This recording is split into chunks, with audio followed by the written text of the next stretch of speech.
Hello everyone, welcome to Prakriti classes. I hope you all are doing well. तो friends, आज से हम CG TET और शिक्षक भर्ती के महामैराथन स्टार्ट करेंगे, जो कि आपका सीडीपी का पार्ट 1 मैराथन होगा।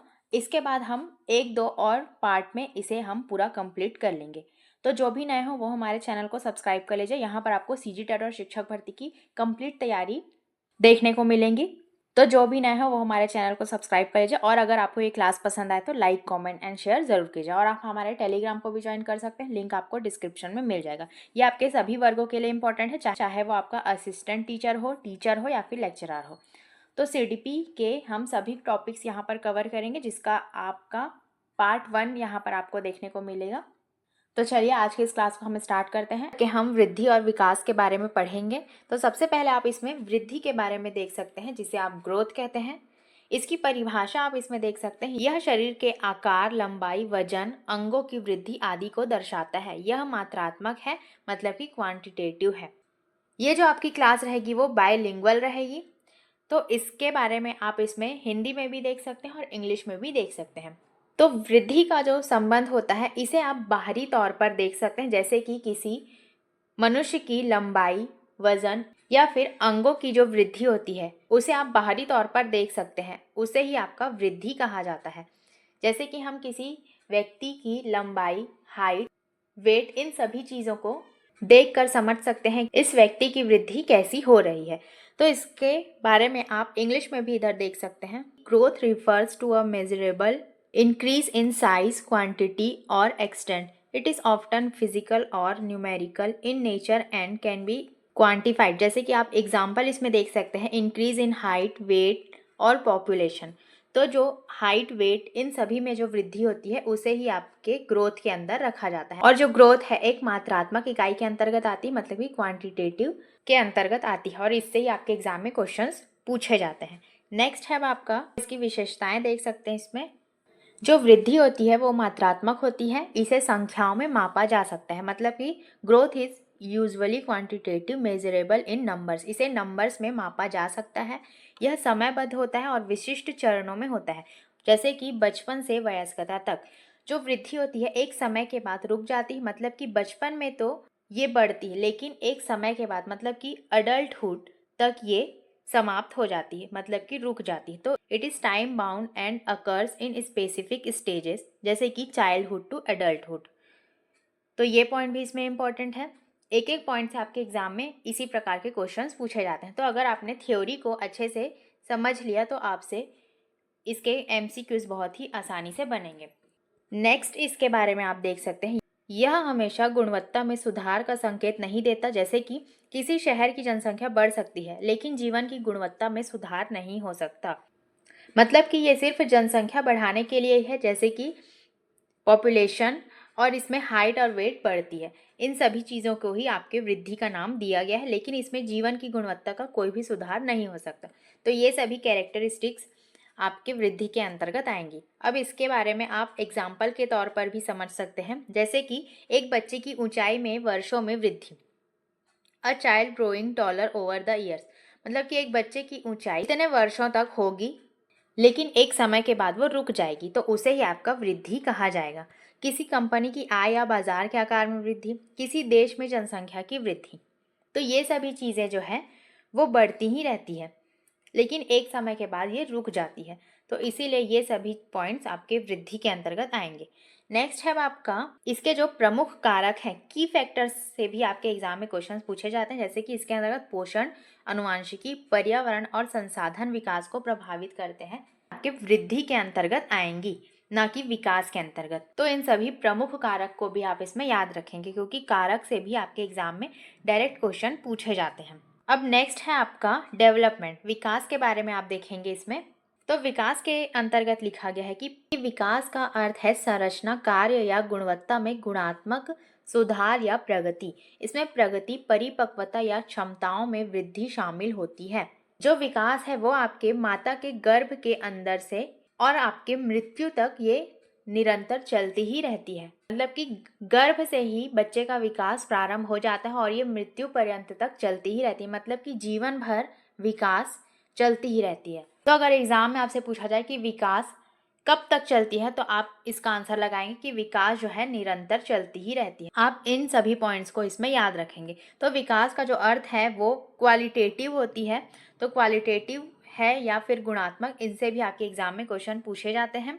और इसमें मैच्योरिटी मतलब कि परिपक्वता, ये सभी चीजें इनमें शामिल होती हैं। तो इन सभी पॉइंट्स को आप इसमें याद रखेंगे। नेक्स्ट आप इसकी विशेषताओं के बारे में देख सकते हैं। विकास जो है वो गुणात्मक होता है, यह गुणवत्ता में सुधार पर केंद्रित होता है, ना कि केवल आकार पर। और यह बहुआयामी होता है, जिसमें शारीरिक, मानसिक, सामाजिक और आर्थिक पहलू शामिल होते हैं। ये पॉइंट बहुत ही इंपॉर्टेंट है। इसके जितने भी पॉइंट्स यहाँ पर आपको बताए जा रहे हैं वो सभी बहुत ही इंपॉर्टेंट है। और यह एक निरंतर प्रक्रिया है, इसमें सीखना, अनुकूलन या परिवर्तन शामिल होता है। तो इसे ही आप यहाँ पर भी देख सकते हैं। जो डेवलपमेंट है इस क्वालिटेटिव मतलब कि improvement in quality not just size, मतलब कि इसका फोकस जो रहता है इसकी गुणवत्ता पर होता है, ना कि आकार पर। और ये एक होता है मल्टी डायमेंशनल। इसमें आपके आ जाते हैं फिजिकल, मेंटल, सोशल और इकोनॉमिक, ये सभी एस्पेक्ट्स इसमें इसके अंतर्गत आते हैं, विकास के अंतर्गत। और ये एक मल्टी डायमेंशनल होता है। ये भी क्वेश्चन आपके एग्जाम में पूछा जा चुका है और आगे भी पूछा जा सकता है। और it is a continuous process, मतलब कि यह एक निरंतर चलने वाली प्रक्रिया है। अभी निरंतर के बारे में मैंने बताया, तो ये भी आप इसमें देख सकते हैं। इसकी विशेषताओं के अंतर्गत ये भी इसमें लिखा गया है। तो यहाँ पर एक एक पॉइंट आपके लिए बहुत ही इंपॉर्टेंट है, तो ज़्यादा से ज़्यादा हो सके तो आप इसे शेयर ज़रूर कीजिए। आप इसमें उदाहरण के माध्यम से भी समझ सकते हैं, जैसे कि एक बच्चे का संज्ञानात्मक कौशल जैसे जैसे समस्या समाधान या भाषा का विकास, किसी देश में स्वास्थ्य सेवा, शिक्षा और बुनियादी ढांचे में सुधार, किसी संगठन द्वारा बेहतर दक्षता के लिए नई तकनीकों को अपनाना, मतलब कि a child development cognitive skills like problem solving और लैंग्वेज, मतलब कि जो बच्चे की संज्ञानात्मक कौशल होती है उसमें वो समस्या का समाधान कर सकते हैं, भाषा का विकास कर सकते हैं। तो ये इनके एक संज्ञानात्मक कौशल के अंतर्गत आएगा। A country improving it's health care, education and infrastructure, मतलब कि देश में स्वास्थ्य सेवा, शिक्षा और बुनियादी ढांचे में भी सुधार होता है एक विकास के अंतर्गत। विकास जो है इसमें सभी प्रकार की, इसीलिए इसे एक मल्टी डायमेंशनल कहा गया है, मतलब कि बहुआयामी। इसके अंतर्गत आप सभी चीज़ों को शामिल कर सकते हैं, इसीलिए इसमें इन सभी चीज़ों का उल्लेख किया गया है। किसी संगठन द्वारा बेहतर दक्षता के लिए नई तकनीकों को अपनाना, मतलब कि an organisation adopting new technologies for better efficiency. आप किसी संगठन के द्वारा एक बेहतर एफिशिएंसी के लिए एक नई तकनीकों को अपना सकते हैं, तो ये आपके विकास के अंतर्गत ही आएगा। अब इसके प्रमुख कारक के रूप में आप इसमें देख सकते हैं, इसमें आपके आ जाएंगे शिक्षा, सामाजिक आर्थिक स्थिति, नीतियाँ और नवाचार विकास को प्रभावित करते हैं। Education, socio economic conditions, policies and innovation drive and development, तो ये सभी चीज़ें आपके विकास को प्रभावित करती हैं, प्रेरित करती हैं। इसमें आपके शिक्षा, सामाजिक आर्थिक स्थिति, ये सभी आपके जो भी नवाचार हैं ये सभी आपके विकास के अंतर्गत आते हैं। तो इन सभी चीज़ों को विकास में शामिल किया गया है। तो आई होप विकास और वृद्धि के बारे में आपको अच्छे से समझ में आ गया होगा।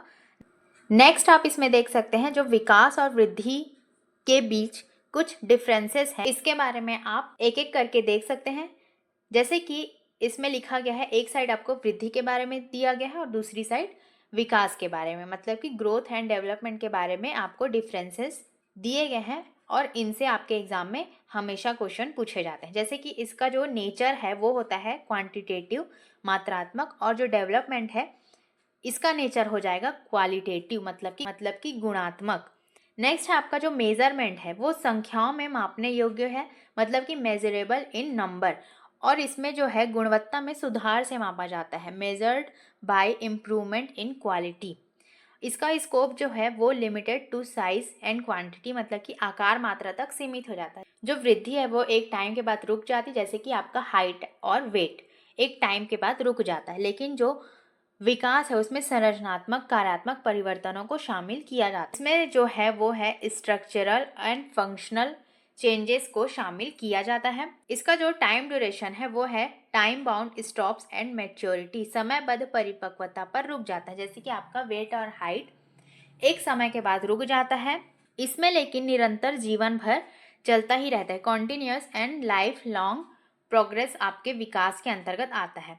जो विकास है आप किसी भी प्रकार के विकास को निरंतर जीवन भर अपने व्यक्तित्व में ला सकते हैं, लेकिन जो वृद्धि है उसे आप इस विकास के तरह नहीं ले सकते। इसीलिए विकास और वृद्धि में ये सभी डिफरेंसेस हैं। नेक्स्ट है आपका, इसमें एग्जाम्पल्स जो हैं, ऊंचाई, जनसंख्या में वृद्धि आपके वृद्धि के अंतर्गत आ जाएंगे, और इसमें शिक्षा, कौशल, बुनियादी ढांचा जो है वो आपके विकास के अंतर्गत आएंगे। आई होप सो यहाँ तक आपको अच्छे से समझ में आया होगा। नेक्स्ट आप इसमें देख सकते हैं जो कंक्लूजन है, निष्कर्ष। वृद्धि का अर्थ होता है बड़ा होना, जबकि विकास का अर्थ है बेहतर होना। जो वृद्धि का अर्थ है वो बड़ा होना है, जबकि विकास का अर्थ है बेहतर होना। दोनों प्रगति के लिए आवश्यक है, लेकिन विकास टिकाऊ और सार्थक सुधार सुनिश्चित करता है। उनके आपसी संबंध को समझने से शिक्षा, अर्थशास्त्र और व्यक्तिगत वृद्धि जैसे क्षेत्रों में मदद मिलती है। तो ये इसके निष्कर्ष के अंतर्गत आ जाएगा। वृद्धि है आपकी वो एक समय के बाद रुक जाती है, लेकिन जो आपका विकास है वो निरंतर चलता ही रहता है। तो इन दोनों चीज़ों के बारे में आप अच्छे से याद रखेंगे। जो आपका टॉपिक है वो बहुत ही इंपॉर्टेंट टॉपिक है, और इससे आपके एग्जाम में हमेशा क्वेश्चन पूछे जाते हैं। तो ज़्यादा से ज़्यादा आप इसे शेयर कीजिए, और अगर आपको ये क्लास पसंद आए तो लाइक कमेंट ज़रूर कीजिए। अब नेक्स्ट आप इसमें देख सकते हैं इसके MCQs। थ्योरी में हमने इसके बारे में बहुत ही डिटेल से पढ़ लिया, तो अब हम इसके जो MCQs है उसे देखते हुए चलेंगे। इसके बारे में ज़्यादा एक्सप्लेनेशन नहीं करेंगे यहाँ पर, क्योंकि इसकी थ्योरी में हमने इसे बहुत ही डिटेल में पढ़ लिया है। तो इसके MCQs लगाते हुए हम चलेंगे। इसमें आप देख सकते हैं जो ग्रोथ है, मतलब कि वृद्धि होती है, एक सतत और जीवन भर चलने वाली प्रक्रिया। शरीर के आकार में मापनीय वृद्धि, भावनात्मक परिपक्वता से संबंधित या फिर विकास के समानार्थक। वृद्धि क्या होती है, अब हमने इसके बारे में पढ़ा। जो वृद्धि होती है एक सतत और जीवन भर चलने वाली प्रक्रिया होती है। जी नहीं, तो ये आपके विकास के अंतर्गत आ जाएगी। जो आपका पहला ऑप्शन में लिखा गया है वो आपके एक विकास के अंतर्गत आएगी, लेकिन जो ऑप्शन नंबर बी है, शरीर के आकार में मापनीय वृद्धि, यही आपके वृद्धि के अंतर्गत आएगी। तो ऑप्शन नंबर बी इसमें सही हो जाएगा। न ही ये भावनात्मक परिपक्वता से संबंधित है और विकास के समानार्थक है। वृद्धि जो है मात्रात्मक होती है और शारीरिक परिवर्तनों जैसे लंबाई और वजन को दर्शाती है, मतलब कि हाइट एंड वेट को वो दर्शाती है। तो इसीलिए ऑप्शन नंबर बी हमारा इसमें सही हो जाएगा। नेक्स्ट है आपका, अब डेवलपमेंट के बारे में आपको बताना है। डेवलपमेंट इस विकास होता है केवल शारीरिक परिवर्तनों से संबंधित एक सतत और समग्र प्रक्रिया, या फिर केवल बचपन तक सीमित या फिर अस्थायी प्रक्रिया। तो जो आपका विकास है वो एक सतत और समग्र प्रक्रिया के अंतर्गत आती है, मतलब कि कॉन्टिन्यूस एंड होलिस्टिक प्रोसेस, मतलब कि यह एक निरंतर चलने वाली प्रक्रिया के अंतर्गत आता है। जो विकास है उसमें आप क्या जाते हैं, सोशल, इमोशनल, आपका मेंटल एंड मॉरल है वो आपके विकास के अंतर्गत आते हैं, और यह एक जीवन भर चलने वाली गुणात्मक प्रक्रिया के अंतर्गत आती है, मतलब कि क्वालिटेटिव प्रोसेस के अंतर्गत आती है। इसीलिए हमारा इसमें ऑप्शन नंबर बी इसमें सही हो जाएगा। नेक्स्ट आप इसमें देख सकते हैं क्वेश्चन नंबर 3, निम्नलिखित में से कौन सा विकास का सिद्धांत नहीं है। विकास पूर्वानुमेय होता है, सभी बच्चों में विकास एक समान गति से होता है, विकास सतत होता है, या फिर विकास सामान्य से विशिष्ट की ओर होता है। जो विकास के सिद्धांत के अंतर्गत आते हैं उसे आप पहले जान लेंगे। जो विकास पूर्वानुमेय होता है, मतलब कि डेवलपमेंट इज प्रिडिक्टेबल, तो ये इसमें सही हो जाएगा। और सभी बच्चों में विकास एक समान गति से होता है, यही आपका गलत आंसर हो जाएगा, क्योंकि हमसे गलत पूछा है, इसीलिए यही हमारा इसमें सही आंसर हो जाएगा। तो ऑप्शन नंबर बी इसमें सही हो जाएगा। जो विकास होता है वो सभी बच्चों में अलग तरीके से विकसित होता है, सभी में एक जैसी गति नहीं होती, और इसमें लिखा गया है कि सभी बच्चों में विकास एक समान गति से होता है, इसीलिए ये आंसर हमारे इसमें गलत हो जाएगा, और हमसे गलत पूछा इसीलिए यही आंसर इसमें सही है। और विकास सतत होता है, डेवलपमेंट इज कंटिन्यूस, ये इसमें सही है। विकास सामान्य से विशिष्ट की ओर होता है, ये भी इसमें सही हो जाएगा, इसीलिए इसमें ऑप्शन नंबर बी ही हमारा सही हो जाएगा। नेक्स्ट आप इसमें देख सकते हैं क्वेश्चन नंबर 4, विकास के बारे में निम्न में से क्या सही है। यह किशोरावस्था के बाद रुक जाती है, यह सभी व्यक्तियों में समान होता है, यह जीवन भर चलता है, या फिर यह केवल अधिगम से संबंधित है। तो जो विकास है हमारा यह जीवन भर चलता है, ऑप्शन नंबर सी इसमें बिल्कुल सही हो जाएगा। और जो किशोरावस्था के बाद रुक जाती है वो वृद्धि के अंतर्गत आएगी, क्योंकि बचपन से लेकर जो किशोरावस्था तक है वो वृद्धि के अंतर्गत ये सारी चीज़ें आती हैं, तो इसीलिए इसमें ऑप्शन नंबर सी हमारा सही हो जाएगा। जो विकास है वो जीवन पर्यंत चलता है। नेक्स्ट है आपका क्वेश्चन नंबर 5, इसमें आप सेफेलोकॉटल डेवलपमेंट मीन्स के बारे में बताना है आपको कि यहाँ पर आपका सिर से पाँव की ओर यहीं पर आपका आंसर दिया गया है, लेकिन आप इससे समझ सकते हैं कि जो सेफेलोकॉटल डेवलपमेंट होता है वो आपके सिर से पैर की विकास की ओर होता है। सबसे पहले सिर का विकास होता है, उसके बाद धीरे धीरे करके वो पैरों तक जाती है, इसीलिए इसे सेफेलोकॉटल डेवलपमेंट के नाम से जाना जाता है। तो ऑप्शन नंबर बी हमारा इसमें सही हो जाएगा। नेक्स्ट है आपका क्वेश्चन नंबर 6। वृद्धि और विकास के बारे में कौन सा कथन सही है? वृद्धि गुणात्मक है और विकास मात्रात्मक। वृद्धि और विकास समान है। वृद्धि मात्रात्मक परिवर्तन है और विकास गुणात्मक परिवर्तन। दोनों किशोरावस्था में। ऑप्शन नंबर सी हमारा सही हो जाएगा। और इसमें गलत दिया हुआ है कि वृद्धि गुणात्मक है, जबकि जो वृद्धि है वो मात्रात्मक होती है और विकास जो है वो गुणात्मक होती है। और वृद्धि और विकास समान है? नहीं, ये बिल्कुल अलग है, एक दूसरे से अंतर रखते हैं। और दोनों किशोरावस्था में रुक जाते हैं? जी नहीं, जो वृद्धि है सिर्फ वही आपकी किशोरावस्था में रुकती है, लेकिन जो विकास है वो जीवन पर्यंत मृत्यु तक चलती ही रहती है। तो इसीलिए ऑप्शन नंबर सी इसमें सही हो जाएगा। नेक्स्ट है आपका क्वेश्चन नंबर 7। प्रॉक्सिमोडिस्टल विकास का अर्थ क्या है? पैर से सिर की ओर, शरीर के केंद्र से बाहरी अंगों की ओर, या फिर ज्ञानेंद्रियों का विकास, या फिर बाहर से अंदर की ओर का विकास। से सिर की ओर है, ये इसमें गलत हो जाएगा। सिर से जो पैर की ओर होता है वो आपके सिफेलोकॉडल के अंतर्गत आता है, और जो शरीर के केंद्र से बाहरी अंगों की ओर जिसका विकास होता है वो प्रॉक्सिमोडिस्टल विकास के अंतर्गत आता है। पहले शरीर के केंद्र का विकास होता है, उसके बाद बाहरी अंगों का विकास होता है प्रॉक्सिमोडिस्टल डेवलपमेंट के अंदर। तो इसीलिए इसमें ऑप्शन नंबर बी इसमें सही हो जाएगा। ये सभी क्वेश्चंस बहुत ही इंपॉर्टेंट है, बिल्कुल एग्जाम ओरिएंटेड क्वेश्चंस यहाँ पर आपको बताए जा रहे हैं। ये सीधे सीधे आपके एग्जाम में इसी प्रकार के क्वेश्चंस पूछे जाते हैं। तो ज़्यादा से ज़्यादा आप इसे शेयर कीजिए ताकि सभी को ये क्लासेस मिल सके। नेक्स्ट है आपका क्वेश्चन नंबर 8। बच्चे का भावनात्मक विकास सबसे अधिक किससे प्रभावित होता है? शारीरिक ताकत, विद्यालयी शिक्षा, परिवार और सामाजिक वातावरण, या फिर पोषण युक्त आहार। तो जो बच्चे का भावनात्मक विकास है, मतलब कि इमोशनल डेवलपमेंट, सबसे अधिक किससे प्रभावित होगा? तो ये आपका हो जाएगा परिवार और सामाजिक वातावरण से। जब परिवार और सामाजिक वातावरण अच्छा होगा तो बच्चे का इमोशनल डेवलपमेंट बहुत ही अच्छे से होगा। न कि इसमें शारीरिक ताकत, विद्यालयी शिक्षा, पोषण युक्त आहार जो है ये सभी सेकेंडरी स्टेज में आ जाएंगे, लेकिन जो फर्स्ट स्टेज है इसमें आपके परिवार और सामाजिक वातावरण का अच्छा होना ही बालक के इमोशनल डेवलपमेंट को सबसे अधिक प्रभावित करेगा। इसीलिए परिवार और सामाजिक वातावरण जो होता है वो बहुत ही अच्छा होना चाहिए एक बालक के लिए। नेक्स्ट है आपका क्वेश्चन नंबर 9। विकास एक खाली स्थान प्रक्रिया है, अप्रत्याशित, उलटने योग्य, सभी के लिए समान, या फिर निरंतर। तो विकास के बारे में हमने पढ़ा है, जो विकास है एक निरंतर कॉन्टिन्यूअस चलने वाली प्रक्रिया है, इसीलिए ऑप्शन नंबर डी इसमें सही हो जाएगा। ये एक सतत प्रक्रिया के अंतर्गत आता है और यह जीवन पर्यंत चलता है, जीवन भर यह चलता है। तो इसीलिए हमारा ऑप्शन नंबर डी इसमें सही हो जाएगा। थ्योरी करने के साथ ही साथ जो एमसीक्यूज यहाँ पर आपको बताए जा रहे हैं, आई होप सभी क्वेश्चन आपसे बहुत ही अच्छे से बन रहे होंगे। नेक्स्ट आपका क्वेश्चन है इसमें, निम्नलिखित में से कौन विकास का एक प्रमुख क्षेत्र है? सांगीतिक, शारीरिक, आर्थिक, या फिर राजनीतिक। विकास का एक प्रमुख क्षेत्र कौन सा हो जाएगा?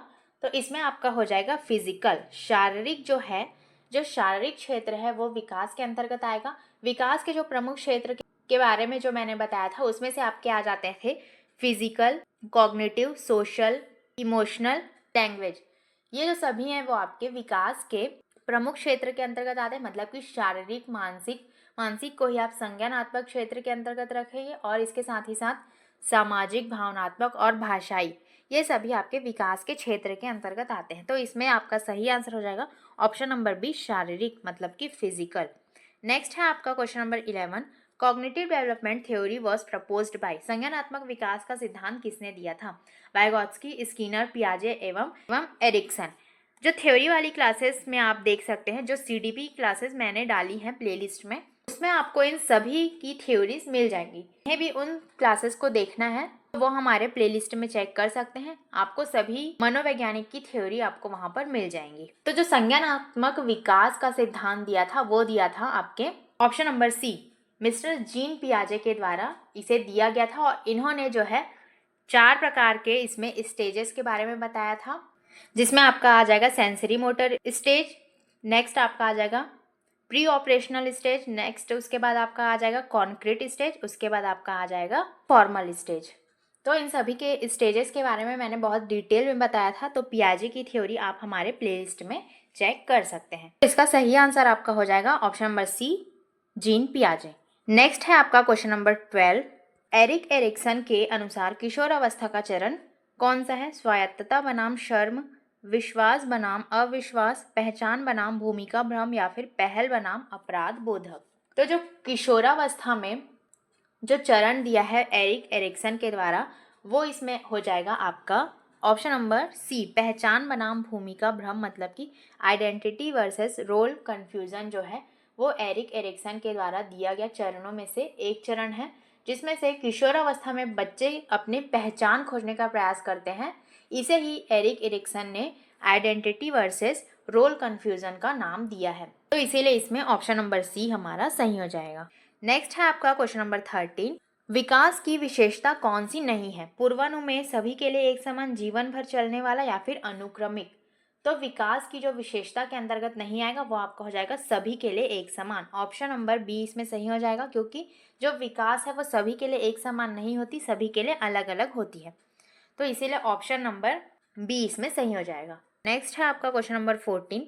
सोशल डेवलपमेंट मीन्स, सामाजिक विकास का अर्थ क्या है? पढ़ना लिखना सीखना, समाज में सामंजस्य व संबंध बनाना, धारा प्रवाह बोलना या फिर शारीरिक गतिविधियां करना। सामाजिक विकास के अंतर्गत आपका आ जाएगा समाज में सामंजस्य व संबंध बनाना। ऑप्शन नंबर बी इसमें हमारा सही हो जाएगा। नेक्स्ट है क्वेश्चन नंबर 15। प्रारंभिक बाल्यावस्था में बच्चे किससे सबसे अच्छा सीखते हैं? व्याख्यान, खेल आधारित विधि, गृह कार्य या फिर दंड। तो बच्चे जो हैं वो प्रारंभिक बाल्यावस्था में किससे सबसे अच्छा सीखते हैं? तो वो आपका हो जाएगा खेल आधारित गतिविधि, मतलब कि ऑप्शन नंबर बी, जो बच्चे खेल के माध्यम से सबसे ज़्यादा अधिक तेजी से सीखते हैं, तो इसीलिए ऑप्शन नंबर बी हमारा इसमें सही हो जाएगा। नेक्स्ट है आपका क्वेश्चन नंबर 16। विकास में कौन से क्षेत्र शामिल हैं? शारीरिक और संज्ञानात्मक, सामाजिक और भावनात्मक, नैतिक और भाषा या फिर उपरोक्त सभी। तो विकास के क्षेत्र में हमने इन सभी के बारे में पढ़ा था, इसीलिए ऑप्शन नंबर डी जो है हमारा इसमें सही हो जाएगा। नेक्स्ट क्वेश्चन है आपका क्वेश्चन नंबर 17। भाषा विकास सबसे अधिक प्रभावित होता है? जो भाषा विकास है किससे सबसे अधिक प्रभावित होता है? वंशानुगतता, पोषण, पर्यावरण या फिर शारीरिक ताकत। जो भाषा विकास है वो सबसे अधिक प्रभावित होता है आपके पर्यावरण से। ऑप्शन नंबर सी इसमें हमारा सही हो जाएगा। नेक्स्ट है आपका क्वेश्चन नंबर 18। सामाजिक विकास का सिद्धांत किसने दिया था? जीन पियाजे, एरिक एरिक्सन, लेव वाइगोत्स्की या फिर स्किनर। तो जो सामाजिक विकास का सिद्धांत दिया था वो दिया था आपके लेव वाइगोत्स्की ने। लेव वाइगोत्स्की की थ्योरी के बारे में भी मैंने बहुत ही डिटेल में बताया था, जिन्हें भी इनकी थ्योरी देखनी है वो हमारे प्लेलिस्ट में देख सकते हैं। नेक्स्ट है आपका क्वेश्चन नंबर 19। किशोरों को मुख्य रूप से किसके लिए मार्गदर्शन की आवश्यकता होती है? नैतिक भ्रम, करियर चयन, शारीरिक वृद्धि या फिर भावनात्मक परिवर्तन। तो जो किशोरों को मुख्य रूप से किसके लिए सबसे ज़्यादा मार्गदर्शन की आवश्यकता होती है, तो वो होती है करियर चयन, मतलब कि जो करियर सिलेक्शन उनका होता है उसके लिए उन्हें सबसे ज़्यादा मार्गदर्शन की आवश्यकता होती है, इसीलिए इसमें ऑप्शन नंबर बी हमारा सही हो जाएगा। नेक्स्ट है आपका question number 20। Zone of proximal development is given by, निकटस्थ विकास क्षेत्र का सिद्धांत किसने दिया था? पियाजे, वाइगोत्स्की, एरिक्सन या फिर स्किनर। तो जो जोन ऑफ प्रॉक्सिमल डेवलपमेंट है वो आपका सिद्धांत दिया था वाइगोत्स्की ने, तो ऑप्शन नंबर बी इसमें हमारा सही हो जाएगा। नेक्स्ट है क्वेश्चन नंबर 21। वृद्धि होती है गुणात्मक, अस्थायी, अपरिवर्तनीय या फिर स्वैच्छिक। जो वृद्धि होती है वो होती है अपरिवर्तनीय, और जो गुणात्मक है ये आपके विकास के अंतर्गत आएगा, और वृद्धि के अंतर्गत आपका आ जाएगा मात्रात्मक, मतलब कि क्वांटिटेटिव आपके वृद्धि के अंतर्गत आएगा, और इसीलिए इसमें ऑप्शन नंबर सी अपरिवर्तनीय इसमें सही हो जाएगा। नेक्स्ट है आपका क्वेश्चन नंबर 22। नैतिक विकास किससे संबंधित है? सही गलत को जानना, शारीरिक गतिविधि, गणित हल करना या फिर चित्र बनाना। तो जो आपका मॉरल डेवलपमेंट किससे संबंधित है, तो ये आपका संबंधित हो जाएगा सही गलत को जानना, तो इसमें ऑप्शन नंबर ए सही गलत को जानना इसमें बिल्कुल सही हो जाएगा। ये आपके नैतिकता से संबंधित होती है, इसमें आपको सही गलत के बारे में जो जानकारी है वो अच्छे से पता होनी चाहिए, इसीलिए ये नैतिक विकास के अंतर्गत आती है। नेक्स्ट है आपका क्वेश्चन नंबर 23। विकास प्रभावित होता है वंशानुगत, पर्यावरण या फिर ए या बी दोनों से या फिर कोई नहीं। तो जो आपका विकास प्रभावित होता है वो वंशानुगत, मतलब कि हेरिडिटी एंड एनवायरनमेंट दोनों से प्रभावित होता है, इसीलिए ऑप्शन नंबर सी इसमें सही हो जाएगा। नेक्स्ट है आपका क्वेश्चन नंबर 24, विकास किस दिशा में होता है? सरल से जटिल की ओर, विशिष्ट से सामान्य की ओर, स्थिर से गतिशील या फिर जटिल से सरल? तो जो विकास होता है वो सरल से जटिल की ओर होता है। ऑप्शन नंबर ए इसमें सही हो जाएगा। विशिष्ट से सामान्य नहीं होगा, बल्कि ये सामान्य से विशिष्ट की ओर होगा, इसीलिए ऑप्शन नंबर ए इसमें सही हो जाएगा। नेक्स्ट है आपका question number 25, critical period in development refers to, विकास में नाजुक काल का अर्थ क्या है? जब वृद्धि रुक जाती है, जब वातावरण का अधिकतम प्रभाव पड़ता है, बीमारी की अवधि या फिर कोई नहीं। विकास में सबसे नाजुक काल किसे कहा जाता है? जब वातावरण का अधिकतम प्रभाव पड़ता है तो उसे विकास का नाजुक काल कहा जाता है। तो ऑप्शन नंबर बी इसमें सही हो जाएगा। नेक्स्ट है आपका question number 26, physical growth is maximum in, शारीरिक वृद्धि सर्वाधिक होती है शैशवावस्था, किशोरावस्था, प्रौढ़ावस्था या फिर वृद्धावस्था? तो शारीरिक वृद्धि सबसे ज्यादा होती है आपके किशोरावस्था में, इसीलिए ऑप्शन नंबर बी इसमें सही हो जाएगा। नेक्स्ट है लर्निंग एंड डेवलपमेंट आर, अधिगम और विकास होते हैं एक दूसरे से जुड़े हुए, स्वतंत्र, विपरीत या फिर असंबंधित? तो जो अधिगम और विकास होते हैं वो एक दूसरे से जुड़े हुए होते हैं, ऑप्शन नंबर ए इसमें बिल्कुल सही हो जाएगा। इंटर रिलेटेड होते हैं अधिगम और विकास एक दूसरे से। नेक्स्ट है आपका क्वेश्चन नंबर 28, भावनात्मक विकास क्यों महत्वपूर्ण है? Emotional development is important because, गणना कौशल बढ़ाता है, भावनाएं समझने और व्यक्त करने में मदद करता है, या फिर स्मृति बढ़ाता है, या फिर मांसपेशी ताकत बनाता है? तो जो भावनात्मक विकास क्यों महत्वपूर्ण है, तो ये आपका आ जाएगा भावनाओं को समझने और व्यक्त करने में जो है इमोशनल डेवलपमेंट एक प्रकार से आपकी मदद करता है, तो इसीलिए ऑप्शन नंबर बी हमारा सही हो जाएगा। नेक्स्ट है आपका क्वेश्चन नंबर 29, प्री ऑपरेशनल अवस्था किस उम्र से शुरू होती है? बर्थ, 2 ईयर्स, 7 ईयर्स या फिर 11 ईयर्स? तो जो प्री ऑपरेशनल स्टेज है वो आपके कब से शुरू होती है? तो ये आपके शुरू होती है 2 वर्ष से 7 वर्ष तक। जो आपके पियाजे की थ्योरी है, मिस्टर जीन पियाजे की जो थ्योरी है, उसमें सेंसरी मोटर स्टेज के अंतर्गत जन्म से लेकर 2 वर्ष तक के वर्ष के बारे में बताया है। वहीं आपके प्री ऑपरेशनल स्टेज के अंतर्गत 2 वर्ष से 7 वर्ष के अंतर्गत के बच्चे आते हैं। वहीं आपका कॉन्क्रीट के अंतर्गत 7 से लेकर 11 वर्ष के बच्चे आते हैं। वहीं आपके फॉर्मल के अंतर्गत 11 से अबव। तो इन सभी के बारे में आप इसमें याद रखेंगे, किसी भी अवस्था के बारे में आपसे पूछा जा सकता है। नेक्स्ट है आपका क्वेश्चन नंबर 30, मस्तिष्क की सबसे तेज वृद्धि कब होती है? जीवन के पहले 2 वर्ष, बिटवीन 3 to 6 ईयर्स, या फिर आफ्टर 10 ईयर्स, या फिर आफ्टर प्यूबर्टी? तो जो मस्तिष्क है, मतलब कि आपका जो ब्रेन है वो सबसे ज़्यादा तेज, इसकी सबसे ज़्यादा तेज वृद्धि कब होती है? तो वो आपकी होती है जीवन के पहले 2 वर्ष में। ऑप्शन नंबर ए इसमें सही हो जाएगा। तो सबसे पहले हम इसमें पढ़ेंगे हेरिडिटी एंड एनवायरनमेंट, आनुवांशिकता और वातावरण के बारे में पढ़ेंगे। और आनुवांशिकता को ही आप वंशानुक्रम के नाम से भी जानते हैं, तो दोनों ही नाम सेम है, तो इसे आप इसमें ध्यान रखेंगे। तो हेरिडिटी मतलब कि आनुवांशिकता का जो डेफिनेशन है वो आप इसमें देख सकते हैं। ये जो क्लासेस हैं वो आपकी बायलिंगुअल होंगी, हिंदी में भी आप इसमें देख सकते हैं और इंग्लिश में भी आप इसमें देख सकते हैं। तो इसमें ये लिखा गया है कि heredity is the transmission of physical and mental characteristics from parents to their offspring, मतलब कि आनुवांशिकता वह प्रक्रिया है जिसमें माता पिता से संतान को शारीरिक और मानसिक गुणों का संचरण होता है। जो आनुवांशिकता होती है, मतलब कि जो हेरिडिटी, उसमें जो संतान होता है उसे माता पिता से शारीरिक मानसिक गुण जो मिलते हैं वो आपके आनुवांशिकता से ही मिलते हैं। माता पिता जो है वो संतान में संचरण होती है, तो इसे आप इसमें ध्यान रखेंगे। तो इसे ही आपका आनुवांशिकता या फिर हेरिडिटी कहा जाता है। इसमें कुछ की पॉइंट्स हैं, इसे आप इसमें देख सकते हैं। जो आनुवांशिकता होती है वो उसकी इकाई जो होती है वो जीन होती है, मतलब कि units of heredity are genes. जो जीन होती है वही आनुवांशिकता की इकाई होती है, तो ये भी इसमें बहुत ही इंपॉर्टेंट है। नेक्स्ट आप इसमें देख सकते हैं, genes are located on chromosomes. Gene गुणसूत्रों पर स्थित होते हैं, जैसे कि इसमें आप देख सकते हैं आई कलर, हाइट, ब्लड ग्रुप। जो आपके आंखों का रंग है, ऊंचाई और रक्त समूह, ये आपके गुणसूत्रों पर ही स्थित होते हैं, तो इसे आप इसमें याद रखेंगे। नेक्स्ट है आपका इन्वायरमेंट, जो आपका वातावरण होता है। Environment means all external factors which influence the growth and development of an individual, वातावरण से तात्पर्य उन सभी बाहरी कारकों से है जो व्यक्ति की वृद्धि और विकास को प्रभावित करते हैं। वातावरण का तात्पर्य ही यही होता है जिसमें आपके जितने भी प्रकार के बाहरी कारक होते हैं वो इसमें शामिल होते हैं। जैसे कि जो व्यक्ति होता है उसमें जो वृद्धि और विकास होता है वो उसके बाहरी कारकों को दर्शाती है और वो उसे प्रभावित करती है। तो वातावरण से तात्पर्य आप इसके एक्सटर्नल फैक्टर्स को इसमें याद रखेंगे। इसमें कुछ की पॉइंट्स हैं उसे आप देखेंगे। इसमें includes physical, social, cultural factors, इसमें भौतिक, सामाजिक, सांस्कृतिक तत्व शामिल होते हैं। जिसमें जितने भी प्रकार के आपके भौतिक, सामाजिक और सांस्कृतिक जो फैक्टर्स होते हैं वो इनमें शामिल होते हैं। जैसे आपके एग्जाम्पल्स के थ्रू आप इसे समझ सकते हैं।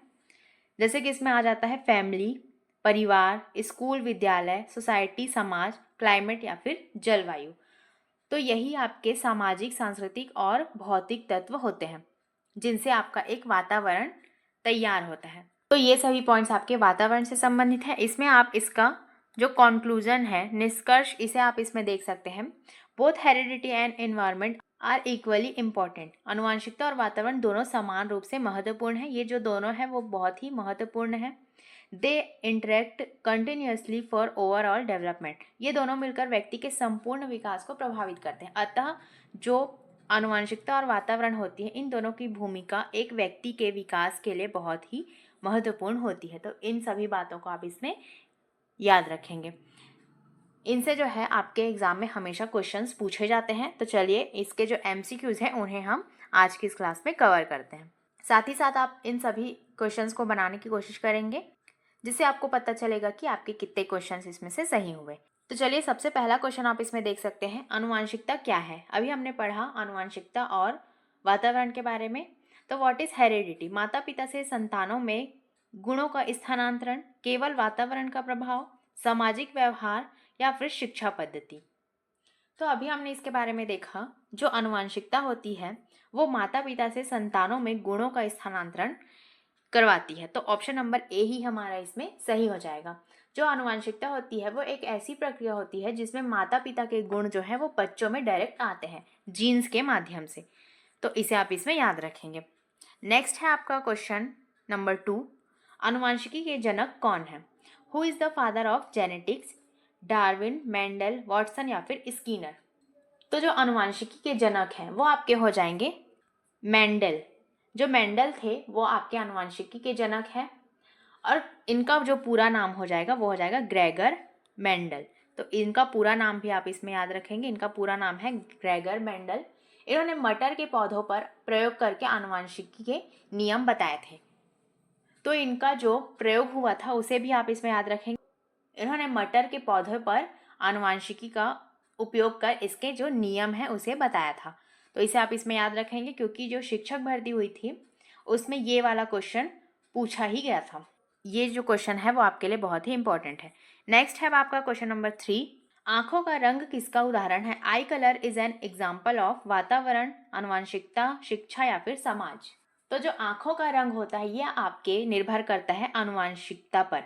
मतलब कि जो हेरिडिटी है वो आंखों का रंग जो होता है वो माता पिता से संतानों में आता है। तो ये आपके पूर्णतः आनुवंशिकता पर निर्भर करता है। इसीलिए आपका ऑप्शन नंबर बी आनुवंशिकता इसमें बिल्कुल सही हो जाएगा। नेक्स्ट है आपका क्वेश्चन नंबर 4। अब सवाल है आपके वातावरण से संबंधित। वातावरण क्या है? What is environment? केवल प्राकृतिक स्थिति या फिर केवल सामाजिक स्थिति, ओनली सोशल कंडीशंस, या फिर केवल भौतिक स्थिति, ओनली फिजिकल कंडीशंस, या फिर उपरोक्त सभी, ऑल ऑफ दिस। तो वातावरण क्या है ये आपको बताना है। जो वातावरण होता है इसके बारे में हमने पढ़ा था। इसमें जो प्राकृतिक स्थिति है, सामाजिक स्थिति, भौतिक स्थिति, ये सभी जो है वो वातावरण के अंतर्गत आती है क्योंकि वातावरण में प्राकृतिक, सामाजिक और भौतिक सभी शामिल होते हैं। इसीलिए इसका जो आंसर हो जाएगा वो हो जाएगा ऑप्शन नंबर डी, उपरोक्त सभी, ऑल ऑफ दिस इसमें बिल्कुल सही हो जाएगा। नेक्स्ट आप इसमें देख सकते हैं क्वेश्चन नंबर 5, विकास में आनुवंशिकता और वातावरण का योगदान कितना माना जाता है? How much is the contribution of heredity and environment in development? 100% आनुवंशिकता, 100% वातावरण, दोनों बराबर या फिर कोई योगदान नहीं। तो विकास में आनुवंशिकता और वातावरण का योगदान कितना माना जाता है ये आपको बताना है। तो इसका जो सही आंसर हो जाएगा वो हो जाएगा ऑप्शन नंबर सी। जो आनुवंशिकता और वातावरण होती है वो दोनों बराबर मात्रा में होती है, इसीलिए दोनों का योगदान इसमें बराबर माना गया है। तो ऑप्शन नंबर सी हमारा इसमें सही हो जाएगा। ये सभी क्वेश्चंस आपके लिए बहुत ही इंपॉर्टेंट है, डायरेक्ट आपके एग्जाम में पूछे जा सकते हैं और ये जो टॉपिक है वो भी बहुत ही इंपॉर्टेंट है। तो लास्ट तक आप इसमें ज़रूर बने रहेंगे और ज़्यादा से ज़्यादा आप इसे शेयर कीजिए ताकि सभी को ये क्लासेस मिल सके। नेक्स्ट है आपका जुड़वा बच्चों के अध्ययन से क्या स्पष्ट होता है। What do twin studies prove. केवल आनुवंशिकता का महत्व, ओनली हेरिडिटी मैटर्स, केवल वातावरण का महत्व, ओनली इन्वायरमेंट मैटर्स, दोनों का महत्व, बोथ मैटर, या फिर कोई महत्व नहीं। तो जुड़वा बच्चों के अध्ययन से आपका क्या स्पष्ट होता है, ये आपको पूछा गया है। तो जुड़वा बच्चों के अध्ययन से यह स्पष्ट होता है कि इसमें जो दोनों हैं वो ज़रूरी है। तो ऑप्शन नंबर जो सी है वो इसमें आपका सही हो जाएगा। इसमें आनुवंशिकता भी महत्वपूर्ण है और वातावरण भी महत्वपूर्ण है, इसीलिए आपका ऑप्शन नंबर सी जो है वो इसमें बिल्कुल सही हो जाएगा। नेक्स्ट है अब आपका क्वेश्चन नंबर 7, किसे बदला जा सकता है। Which can change. आनुवंशिकता, वातावरण, या फिर दोनों, या फिर कोई नहीं। तो किसे बदला जा सकता है वो आपका हो जाएगा ऑप्शन नंबर बी। जो वातावरण है उसे आपका बदला जा सकता है लेकिन आनुवंशिकता को नहीं, क्योंकि ये माता पिता के गुणों से संतान को मिलती है, इसीलिए वातावरण को आप एक बार बदल सकते हैं लेकिन आप आनुवंशिकता को नहीं बदल सकते। तो इसमें किसे बदला जा सकता है ये आपका पूछा गया है, तो इसमें ऑप्शन नंबर बी, वातावरण को बदला जा सकता है, ये आपका सही हो जाएगा। नेक्स्ट है आपका क्वेश्चन नंबर 8, भाषा सीखना किसका उदाहरण है। Learning language is an example of आनुवंशिकता, वातावरण, दोनों, या फिर कोई नहीं। तो जो भाषा सीखना है वो आपका उदाहरण हो जाएगा आपके वातावरण का। भाषा वातावरण से ही सीखी जाती है। Language is learn from the environment, तो ये आपका वातावरण से ही सीखी जाती है। तो ऑप्शन नंबर बी हमारा इसमें सही हो जाएगा। नेक्स्ट क्वेश्चन है आपका question number 9, nature versus nurture की बहस किसने शुरू की। Who started the nature versus nurture debate. Darwin, Mendel, गेल्टन, या फिर वॉटसन। ये भी क्वेश्चन बहुत ही इंपॉर्टेंट है। तो नेचर वर्सेस नर्चर की बहस किसने शुरू की, मतलब कि प्रकृति और पोषण की बहस किसने शुरू की, ये आपको बताना है। तो ये आपका शुरू किया गया था फ्रांसिस गैल्टन के द्वारा। इनका पूरा नाम इसमें याद रखेंगे, इनका जो पूरा नाम हो जाएगा वो हो जाएगा फ्रांसिस गैल्टन। फ्रांसिस गैल्टन जो है इनका पूरा नाम हो जाएगा। इन्होंने नेचर मतलब कि आनुवंशिकता और नर्चर मतलब कि वातावरण पर चर्चा की थी। तो नेचर का संबंध आप इसमें याद रखेंगे, जो नेचर है उसे आपका कहा जाएगा आनुवंशिकता, यह है आपके आनुवंशिकता से संबंधित, और वहीं आपका जो नर्चर है वो आपके वातावरण से संबंधित हो जाएगा, और आनुवंशिकता का संबंधित हो जाएगा आपके प्रकृति से, और जो वातावरण है वो आपके पोषण से संबंधित हो जाएगा। ये भी आपके एग्जाम में पूछा गया है। आनुवंशिकता का मतलब आपका हो जाएगा प्रकृति और वातावरण का मतलब हो जाएगा पोषण। अब इसका नेक्स्ट क्वेश्चन आप इसमें देख सकते हैं क्वेश्चन नंबर 10, मानव में कितने गुणसूत्र होते हैं। How many chromosomes do humans have. 23, 32, 46, या फिर 92। तो मानव में कितने गुणसूत्र होते हैं, तो ये आपका हो जाएगा ऑप्शन नंबर सी। जो टोटल गुणसूत्र होते हैं वो होते हैं 46, जिनमें आपके हो जाते हैं 23 जोड़े, जिन्हें आप अगर जोड़ेंगे तो ये आपके टोटल होते हैं 46 क्रोमोसोम्स। तो मानव में कितने गुणसूत्र पाए जाते हैं, तो आपके होते हैं 46 गुणसूत्र। नेक्स्ट है आपका क्वेश्चन नंबर 11, आनुवंशिकता का मूल इकाई क्या है। What is the basic unit of heredity. DNA, gene, कोशिका, या फिर ऊतक। तो इसमें आपको सही आंसर बताना है कि आनुवंशिकता की मूल इकाई कौन सी है। तो आनुवंशिकता के बारे में जब हमने पढ़ा तो इसकी इकाई के बारे में हमने पढ़ा था, तो जीन जो है वो आनुवंशिकता की मूल इकाई के अंतर्गत आती है। Genes is the unit of heredity. तो ऑप्शन नंबर बी हमारा इसमें सही हो जाएगा। नेक्स्ट है अब क्वेश्चन नंबर आपका 12, विकास की पहली एजेंसी कौन है। Which is the first agency of development. School, समाज, परिवार, या फिर समुदाय। स्कूल, सोसाइटी, फैमिली, और कम्युनिटी। तो विकास की जो पहली एजेंसी हो जाएगी वो आपका हो जाएगा परिवार। परिवार से ही जो बच्चे हैं वो सबसे पहले सीखना चालू करते हैं, और परिवार बच्चे का पहला वातावरण हो जाएगा। तो इसीलिए ऑप्शन नंबर सी हमारा इसमें सही हो जाएगा। नेक्स्ट क्वेश्चन है आपका क्वेश्चन नंबर 13, बुद्धि मतलब कि इंटेलिजेंस किस पर निर्भर करती है? What does intelligence depend on? केवल आनुवंशिकता, ओनली हेरेडिटी, केवल वातावरण, ओनली एनवायरनमेंट, दोनों या फिर किसी पर नहीं। तो जो आपकी बुद्धि है वो किस पर निर्भर करती है? वो आपकी निर्भर करती है दोनों पर। इसमें आनुवंशिकता भी आएगा और वातावरण भी आएगा, इसीलिए ऑप्शन नंबर सी इसमें बिल्कुल सही हो जाएगा। जो बुद्धि में जीन और जो आपका वातावरण होता है उन दोनों का योगदान होता है, इसीलिए ऑप्शन नंबर सी हमारा इसमें सही हो जाएगा। नेक्स्ट क्वेश्चन आप इसमें देख सकते हैं, क्वेश्चन नंबर 14। कौन सा सही कथन है? Which statement is correct? वातावरण आनुवंशिकता को बदल सकता है, इन्वायरमेंट कैन मॉडिफाई हेरिडिटी। आनुवंशिकता वातावरण को बदल सकती है, हेरिडिटी कैन मॉडिफाई एनवायरमेंट। दोनों एक दूसरे को प्रभावित करते हैं, बोथ अफेक्ट ईच अदर, या फिर दोनों अलग अलग हैं, बोथ आर सेपरेट। तो इसमें से कौन सा सही कथन है ये आपको बताना है। इसका जो सही आंसर हो जाएगा वो हो जाएगा ऑप्शन नंबर सी। जो दोनों हैं वो एक दूसरे को प्रभावित करते हैं, बोथ अफेक्ट ईच अदर। जो आनुवंशिकता और वातावरण है दोनों एक दूसरे को प्रभावित करते हैं, और जो व्यक्ति का विकास है वो दोनों के आपसी प्रभाव से ही होता है, इसीलिए जो म्यूचुअल इंटरेक्शन है उसी से व्यक्ति का विकास होता है, इसीलिए इसमें दोनों कथन जो है वो बिल्कुल सही हो जाएंगे। नेक्स्ट है आपका क्वेश्चन नंबर 15। डाउन सिंड्रोम किससे संबंधित है? Down syndrome is related to वातावरण, शिक्षा, आनुवंशिक असामान्यता या फिर पोषण। तो इसमें जो डाउन सिंड्रोम हो जाएगा वो आपका संबंधित है आपके आनुवंशिकता असामान्यता से, मतलब कि जेनेटिक एबनॉर्मेलिटी जो है वो आपके डाउन सिंड्रोम से संबंधित है, और यह जो है आपका 21वें गुणसूत्र के त्रुटि के कारण होता है। अगर किसी व्यक्ति में 21वें गुणसूत्र की त्रुटि है तो वो आपके आनुवंशिकता असामान्यता के अंतर्गत आएंगे और वो आपका एक डाउन सिंड्रोम से संबंधित होगा, इसीलिए हमारा ऑप्शन नंबर सी इसमें बिल्कुल सही हो जाएगा। नेक्स्ट है आपका क्वेश्चन नंबर 16।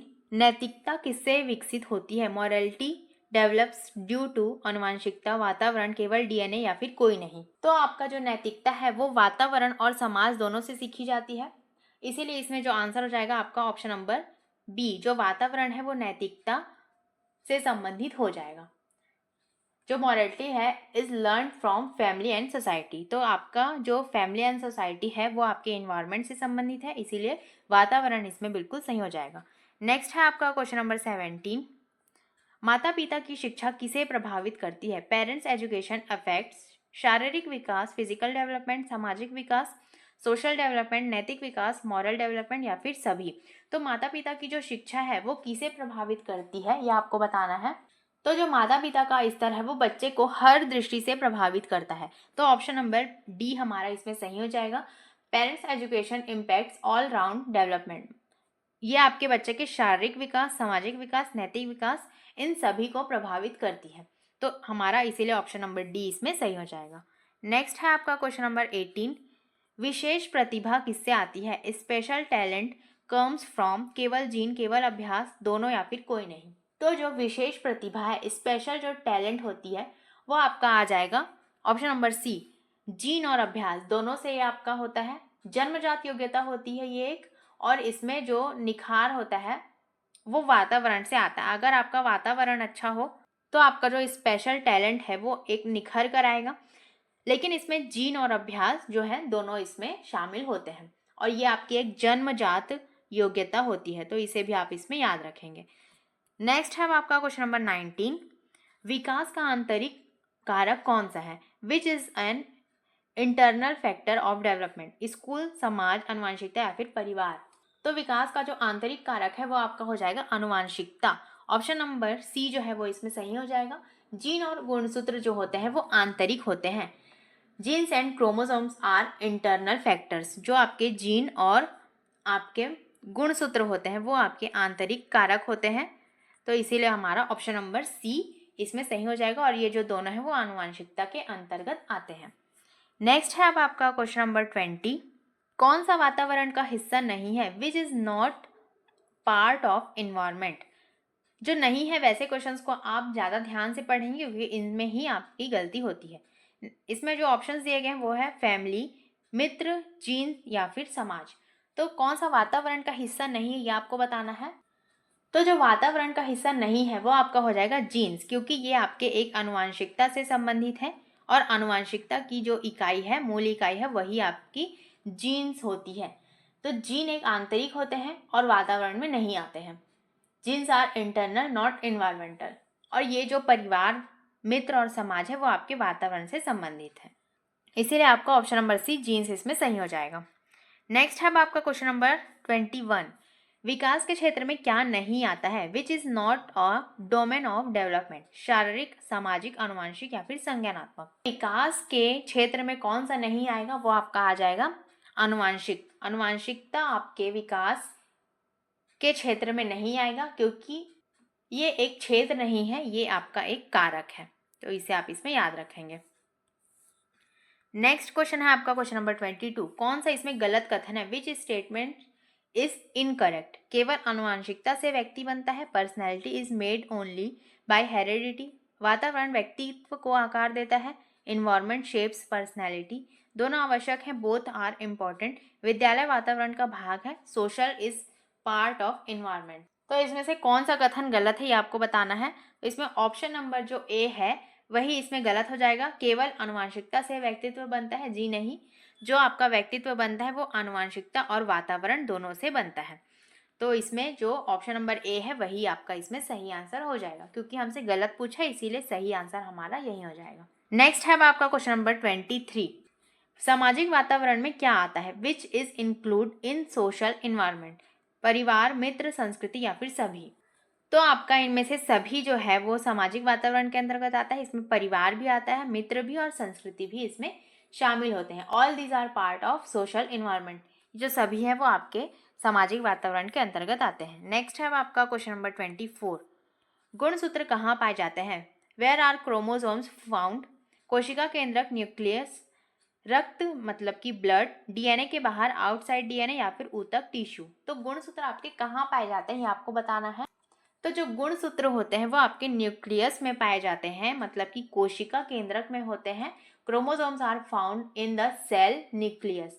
तो आपका ऑप्शन नंबर ए कोशिका केंद्रक इसमें बिल्कुल सही हो जाएगा। नेक्स्ट है आपका क्वेश्चन नंबर 25। कौन अनुवांशिक रोग नहीं है? Which is not a genetic disorder. Haemophilia, colour blindness, thalassaemia या फिर फ्लू। तो इसमें से अनुवांशिकता का कौन सा रोग नहीं ये आपको बताना है। तो इसमें से जो ऑप्शन नंबर डी है, जो फ्लू है, मतलब कि जिसे आप वायरस भी कहते हैं, वो आपका एक अनुवांशिकता के अंतर्गत नहीं आता। जो आपका फ्लू होता है वो आपके एक वायरस से संबंधित होता है। जो फ्लू है आपका इसमें बिल्कुल सही हो जाएगा। फ्लू है वो वायरस से होता है, अनुवांशिकता से नहीं। Flu is viral not genetic. तो इसमें ऑप्शन नंबर डी इसमें सही हो जाएगा। नेक्स्ट है आपका क्वेश्चन नंबर 26। वातावरण के स्तर कितने होते हैं? How many levels does environment have. सूक्ष्म, मध्य, बाह्य या फिर सभी। माइक्रो, मेजो या फिर मैक्रो या फिर ऑल ऑफ दिस। तो वातावरण के कितने स्तर होते हैं? तो आपके पर्यावरण में वातावरण के तीनों स्तर पाए जाते हैं। तो ऑप्शन नंबर डी हमारा इसमें सही हो जाएगा। इसमें आपके माइक्रो, मेजो, मैक्रो, इन सभी प्रकार के जो आपके स्तर हैं वो इसमें आ जाएंगे। नेक्स्ट है आपका क्वेश्चन नंबर 27। किशोर अवस्था में बदलाव किससे होते हैं? Changes in adolescence are due to सामाजिक दबाव, सोशल प्रेशर, हार्मोनल बदलाव, हार्मोनल चेंजेस, स्कूल शिक्षा, स्कूल एजुकेशन या फिर खेलकूद मतलब कि स्पोर्ट्स। तो किशोर अवस्था में बदलाव किस कारण से होते हैं ये आपको बताना है। तो इसमें आपका आ जाएगा ऑप्शन नंबर बी। जो हार्मोनल चेंजेस होते हैं उनसे आपके किशोरावस्था में ज़्यादातर बदलाव देखे जाते हैं। और ये जो आपका हार्मोन है वो आपके आनुवांशिकता से जुड़ा हुआ होता है। ये आपके आनुवांशिकता से जुड़ा हुआ होता है। Hormonal changes are genetically driven. तो हार्मोन जो है आपके आनुवंशिकता से जुड़ा हुआ होता है। तो ऑप्शन नंबर बी हमारा इसमें सही हो जाएगा। नेक्स्ट है आपका क्वेश्चन नंबर 28।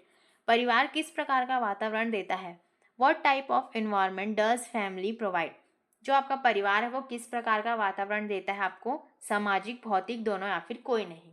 तो आपका जो परिवार होता है वो इसमें आपका सामाजिक और भौतिक, सोशल, फिजिकल, दोनों प्रकार के इन्वायरमेंट को देता है। इसीलिए बोथ जो है वो इसमें सही हो जाएगा। परिवार सामाजिक और भौतिक वातावरण दोनों प्रकार के वातावरण को आपको प्रोवाइड करता है। Family provides both social and physical environment.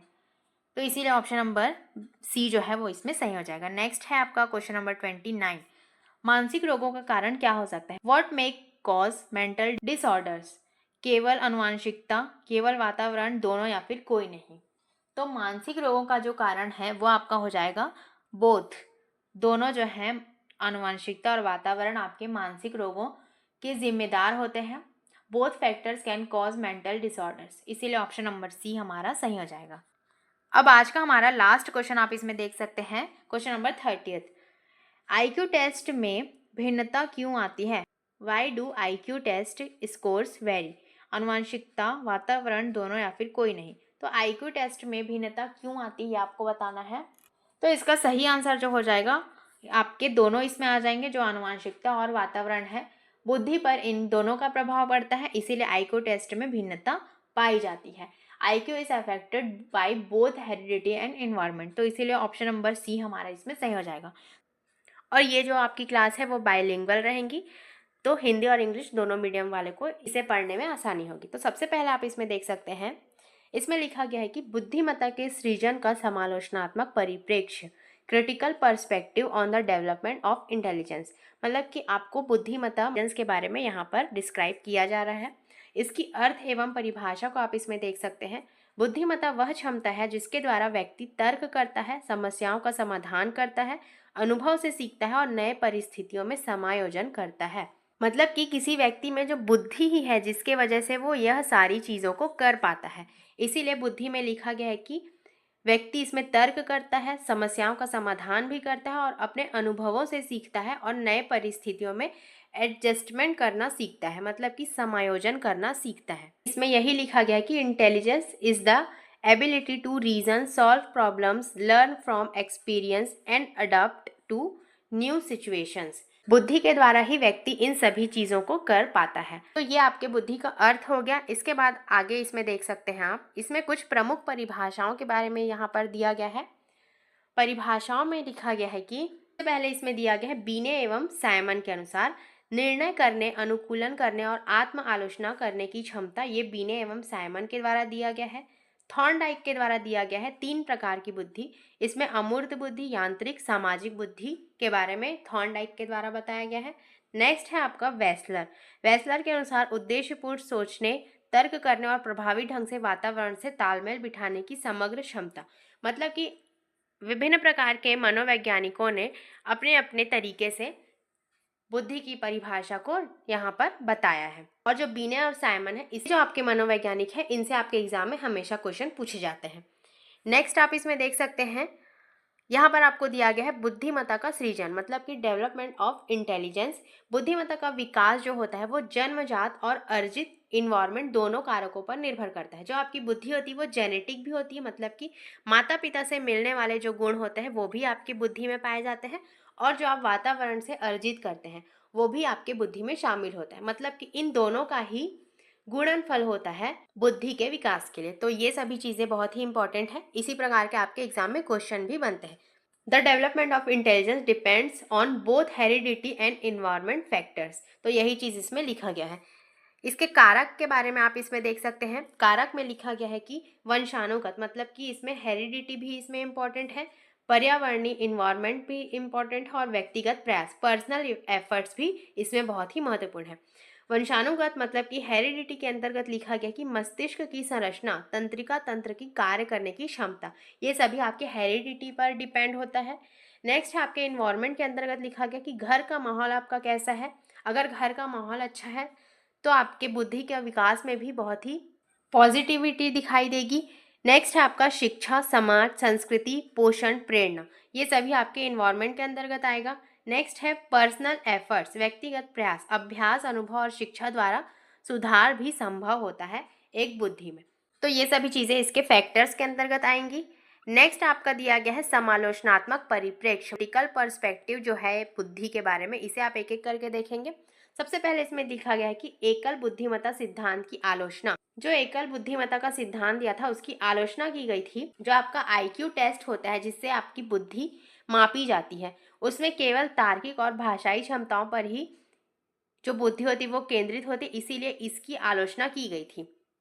Next इसमें लिखा गया है कि हार्वर्ड गार्डनर का बहुबुद्धि सिद्धांत, इसमें जो है भाषाई, तार्किक, स्थानिक, शारीरिक, संगीतमय, अंतर्वैयक्तिक, अंतरनात्मक आदि इन सभी बुद्धि के बारे में इन्होंने बताया था। इनकी जो थ्योरी का नाम था उसका नाम ही मल्टीपल इंटेलिजेंस थ्योरी था। तो इन्होंने विभिन्न प्रकार की थ्योरी के बारे में बताया था, तो इसके बारे में आप एक एक करके देख सकते हैं। जो हार्वर्ड गार्डनर का बहुबुद्धि सिद्धांत है, इससे आपके एग्जाम में हमेशा क्वेश्चन पूछा ही जाता है।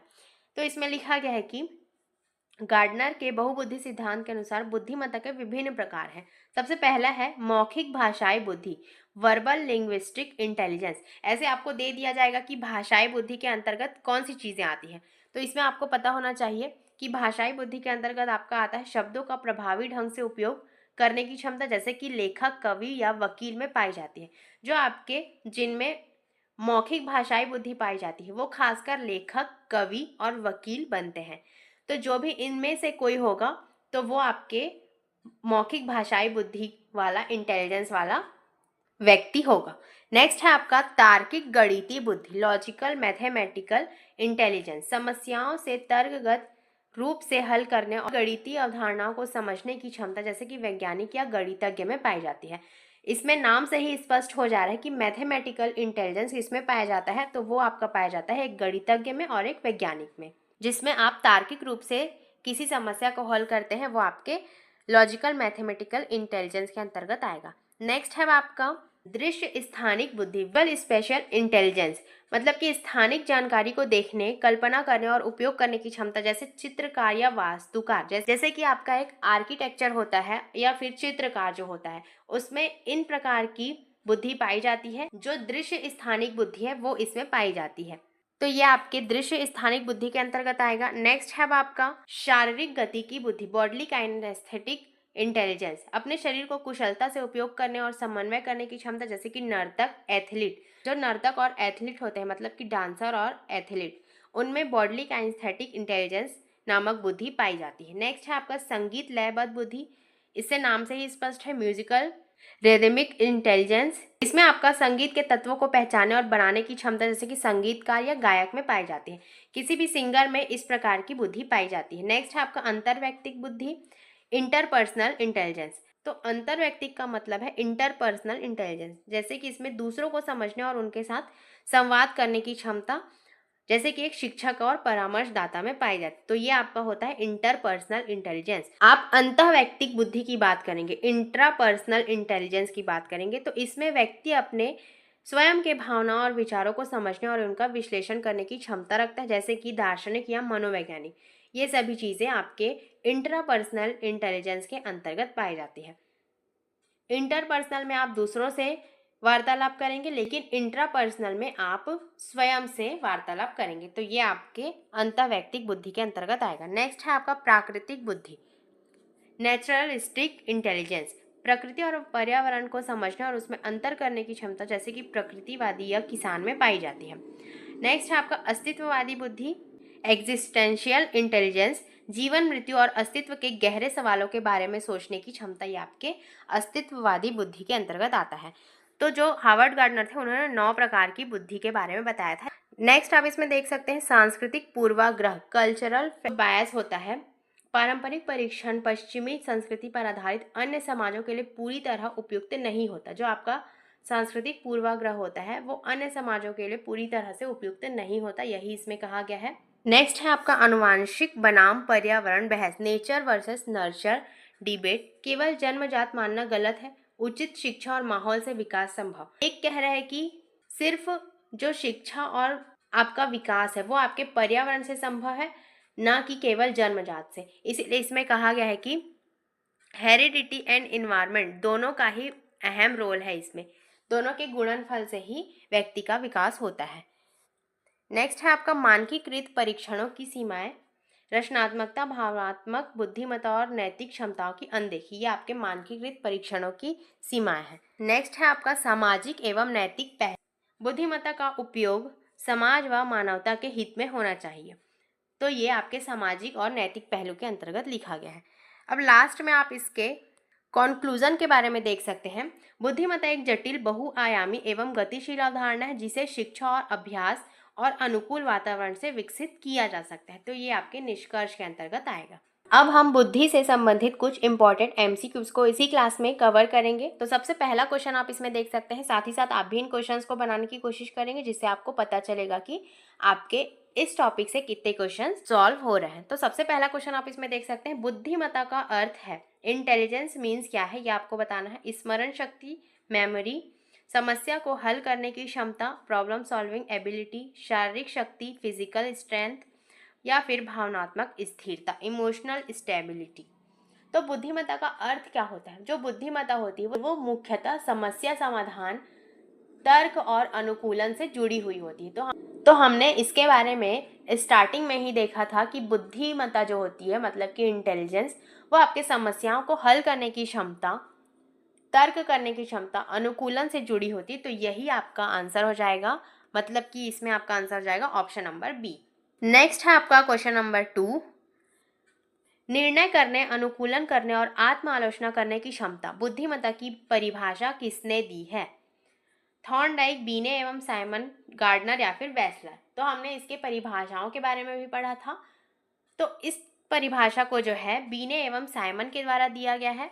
तो ऑप्शन नंबर बी हमारा इसमें सही हो जाएगा। और बीने और साइमन बहुत ही इंपॉर्टेंट भूमिका निभाते हैं। नेक्स्ट है आपका क्वेश्चन नंबर 3, थॉर्नडाइक के अनुसार बुद्धिमत्ता के प्रकार हैं। According to Thorndike, types of intelligence are भाषाई, तार्किक, संगीतमय, अमूर्त, यांत्रिक, सामाजिक, रचनात्मक, भावात्मक, नैतिक, या फिर सामान्य, विशिष्ट, व्यक्तिगत। जो थॉर्नडाइक के अनुसार बुद्धिमत्ता के प्रकार है वो आपके आ जाएंगे अमूर्त, यांत्रिक और सामाजिक। तो ऑप्शन नंबर बी हमारे इसमें सही हो जाएगा। नेक्स्ट है आपका क्वेश्चन नंबर 4, बुद्धिमत्ता के विकास में महत्वपूर्ण 2 कारक हैं, आपको बताने हैं। 2 major factors in development of intelligence are practice and habit, अभ्यास और आदत, वंशानुगत और पर्यावरण, हेरिडिटी एंड एनवायरनमेंट, सोच और लेखन, थिंकिंग एंड राइटिंग, या फिर अध्ययन और परीक्षा, स्टडी एंड एग्जाम। तो हमने बुद्धिमत्ता के महत्वपूर्ण फैक्टर्स के बारे में भी पढ़ा था। तो इसका जो सही आंसर हो जाएगा वो वंशानुगत और पर्यावरण, हेरिडिटी एंड एनवायरनमेंट, दोनों का महत्वपूर्ण रोल होता है बुद्धि में। तो ये आपका सही आंसर हो जाएगा ऑप्शन नंबर बी। नेक्स्ट है आपका क्वेश्चन नंबर 5, जी फैक्टर का सिद्धांत किसने दिया था? Who gave the G factor theory, Spearman, Thorndike, Gardner या फिर बीने। तो आपका जो जी फैक्टर का सिद्धांत था वो आपके स्पीयरमैन ने दिया था। तो ऑप्शन नंबर ए हमारा इसमें सही हो जाएगा। नेक्स्ट क्वेश्चन है आपका, आईक्यू टेस्ट मुख्यतः किस पर आधारित होते हैं? सामाजिक कौशल, भावनात्मक क्षमता, तार्किक और भाषाई क्षमता, या फिर नैतिक मूल्य। तो आईक्यू टेस्ट है आपका तार्किक और भाषाई क्षमता से संबंधित होता है। तो ऑप्शन नंबर सी आपका इसमें सही हो जाएगा। नेक्स्ट है आपका क्वेश्चन नंबर 9, बुद्धिमत्ता पर सांस्कृतिक प्रभाव का उदाहरण है। भाषा व सोच की शैली, वंशानुगत संरचना, तंत्रिका तंत्र का कार्य, जन्म के समय वजन। तो बुद्धिमत्ता पर सांस्कृतिक प्रभाव का उदाहरण क्या है ये आपको बताना है। इसमें आपका सही आंसर हो जाएगा भाषा व सोच की शैली जो है वो इसमें बिल्कुल सही हो जाएगी। नेक्स्ट है आपका क्वेश्चन नंबर 10, इमोशनल इंटेलिजेंस शब्द लोकप्रिय किया गया। डैनियल गोलमैन के द्वारा, हार्वर्ड गार्डनर, रॉबर्ट स्टर्नबर्ग या फिर बीने। तो इसका सही आंसर हो जाएगा डैनियल गोलमैन। नेक्स्ट है आपका क्वेश्चन नंबर 11, बुद्धिमत्ता के अध्ययन में स्टर्नबर्ग किस सिद्धांत के लिए प्रसिद्ध है? बहुबुद्धि सिद्धांत, त्रिकोणात्मक सिद्धांत, द्विघटक सिद्धांत या फिर भावनात्मक सिद्धांत। तो स्टर्नबर्ग के किस सिद्धांत के लिए प्रसिद्ध है? तो ये आपका हो जाएगा त्रिकोणात्मक सिद्धांत। ऑप्शन नंबर बी आपका इसमें सही हो जाएगा। स्टर्नबर्ग ने बुद्धिमत्ता को विश्लेषणात्मक, इन्होंने 3 प्रकार की बुद्धि के बारे में बताया था। पहला आपका हो जाएगा विश्लेषणात्मक बुद्धि, इसके बाद आपका आ जाएगा रचनात्मक बुद्धि, नेक्स्ट है आपका व्यवहारिक। तो इतने प्रकार की बुद्धि के बारे में इन्होंने बताया था, इसीलिए इनके सिद्धांत का नाम है वो त्रिकोणात्मक सिद्धांत के नाम से जाना जाता है। नेक्स्ट है आपका अनुवांशिक कारक बुद्धिमत्ता को प्रभावित करते हैं। मस्तिष्क संरचना और कार्यक्षमता, केवल शिक्षा, केवल पर्यावरण या फिर केवल अभ्यास। तो मस्तिष्क संरचना और कार्य क्षमता जो है अनुवांशिक कारक बुद्धिमत्ता को प्रभावित करते हैं। ऑप्शन नंबर ए ही आपका इसमें सही हो जाएगा। नेक्स्ट है आपका क्वेश्चन नंबर 13, पर्यावरण कारकों में सबसे महत्वपूर्ण है रंग, शिक्षा, वजन या फिर लिंग। तो पर्यावरणीय कारकों में सबसे जो महत्वपूर्ण होता है वो आता है आपका शिक्षा। शिक्षा जो है वो इसमें सही आंसर हो जाएगा। नेक्स्ट है आपका question number 14, IQ, mental as और क्रोनोलॉजिकल एज इनटू 100, ये सूत्र किसने दिया? बीने, स्टर्मन, स्पीयरमैन या फिर थॉर्नडाइक। तो ये क्वेश्चन बहुत ही इंपॉर्टेंट है। तो इसका जो सही आंसर हो जाएगा वो हो जाएगा टर्मन। टर्मन ने जो आईक्यू का सूत्र था वो दिया था, तो इसे आप इसमें याद रखेंगे। नेक्स्ट है आपका वंशानुगत दृष्टिकोण के अनुसार बुद्धिमत्ता जन्मजात और स्थिर होती है, केवल अभ्यास से विकसित होती है, बदलती रहती है या फिर कोई महत्व नहीं रखती है। तो जो वंशानुगत दृष्टिकोण के अनुसार जो बुद्धि होती है वो जन्मजात और स्थिर होती है। ऑप्शन नंबर ए इसमें आपका सही हो जाएगा। नेक्स्ट है आपका पर्यावरणीय दृष्टिकोण के अनुसार बुद्धिमत्ता बदली जा सकती है, स्थिर होती, केवल आनुवांशिक होती या फिर जन्म से तय होती है। तो पर्यावरणीय दृष्टिकोण के अनुसार जो बुद्धि होती है उसे बदली जा सकती है, लेकिन आनुवांशिकता के आधार पर वो स्थिर रहती। तो इस दोनों बात को आप इसमें याद रखेंगे। नेक्स्ट है आपका भावनात्मक बुद्धिमत्ता में मुख्यतः कौन सा कौशल शामिल है? दूसरों की भावनाओं को समझना, गणितीय समस्या हल करना, शब्दकोश का ज्ञान या फिर यांत्रिक कौशल। तो इसका सही आंसर हो जाएगा भावनात्मक इंटेलिजेंस में आपका दूसरों की भावनाओं को समझना, ये कौशल इसमें शामिल होता है। नेक्स्ट है आपका आदर्शन में लिखा गया है कि शिक्षा बुद्धिमत्ता के विकास में महत्वपूर्ण भूमिका निभाती है। नेक्स्ट है आपका रीजन में लिखा गया है कि शिक्षा व्यक्ति की संज्ञानात्मक क्षमताओं को बढ़ाती है। इसमें से कौन सा सही है और इसकी व्याख्या सही नहीं है ये आपको बतानी है। तो जो शिक्षा और बुद्धिमत्ता के विकास में महत्वपूर्ण भूमिका निभाती है ये बिल्कुल सही है, और शिक्षा व्यक्ति की संज्ञानात्मक क्षमताओं को भी बढ़ाती है। तो ए और आर दोनों सही हैं और आर ए की सही व्याख्या करता है। तो ऑप्शन नंबर ए ही हमारा इसमें सही हो जाएगा। नेक्स्ट है आपका क्वेश्चन नंबर 19। बहुबुद्धि सिद्धांत में बॉडली काइनेस्थेटिक इंटेलिजेंस का अर्थ क्या है? शारीरिक गतिविधियों में निपुणता, संगीत समझने की क्षमता, भाषा बोलने की क्षमता या फिर स्थानिक सोच। तो बॉडली काइनेस्थेटिक इंटेलिजेंस के अंतर्गत आपके आते हैं शरीर से संबंधित, मतलब कि शारीरिक गतिविधियों में जो निपुण होते हैं वो आपके बॉडली काइनेस्थेटिक इंटेलिजेंस के अंतर्गत आते हैं, और संगीत वाला जो है आपका म्यूजिकल इंटेलिजेंस से संबंधित होगा, और भाषा बोलने वाली जो क्षमता है वो आपके भाषाई बुद्धि के अंतर्गत आएगा, और स्थानिक सोच वाला बुद्धि इसके अंतर्गत आपके चित्रकार और आर्किटेक्चर आएंगे। तो ये सभी चीज़ें आपको अच्छे से पता होनी चाहिए। नेक्स्ट है आपका क्वेश्चन नंबर 20। बुद्धिमत्ता के मापन में स्टैनफोर्ड बीनेट टेस्ट किसके द्वारा विकसित किया गया? टर्मन, गार्डनर, वेस्लर या फिर थॉर्नडाइक। तो जो स्टैनफोर्ड बीनेट टेस्ट है वो आपके टर्मन के द्वारा विकसित किया गया था। तो ऑप्शन नंबर ए इसमें सही हो जाएगा। नेक्स्ट है आपका रचनात्मकता, क्रिएटिविटी को बुद्धिमत्ता में शामिल करने की बात किसने की? स्टर्नबर्ग, स्पीयरमैन, बीने या फिर थॉर्नडाइक। तो जो क्रिएटिविटी बुद्धिमत्ता को शामिल करने की जो बात है वो आपके स्टर्नबर्ग ने कही थी। तो ये ऑप्शन आपका इसमें सही हो जाएगा। नेक्स्ट है आपका क्वेश्चन नंबर 22। बुद्धिमत्ता का विकास किस उम्र तक सबसे तेज होता है? जन्म से 5 वर्ष तक, 5 से 10 वर्ष तक, 10 से 15 वर्ष या फिर 15 से 20 वर्ष। तो बुद्धि का विकास सबसे ज़्यादा किस उम्र में होता है? तो वो आपका होता है जन्म से 5 वर्ष तक। जब बच्चा छोटा होता है तब उसकी जो इंटेलिजेंस है वो बहुत ही तीव्र गति से होती है। तो ऑप्शन नंबर ए इसमें आपका सही हो जाएगा। नेक्स्ट है आपका क्वेश्चन नंबर 23। किस बुद्धि में पैटर्न रिकॉग्निशन मुख्य भूमिका निभाता है? तार्किक, गणितीय बुद्धि क्षमता, भाषाई, संगीत या फिर शारीरिक बुद्धि।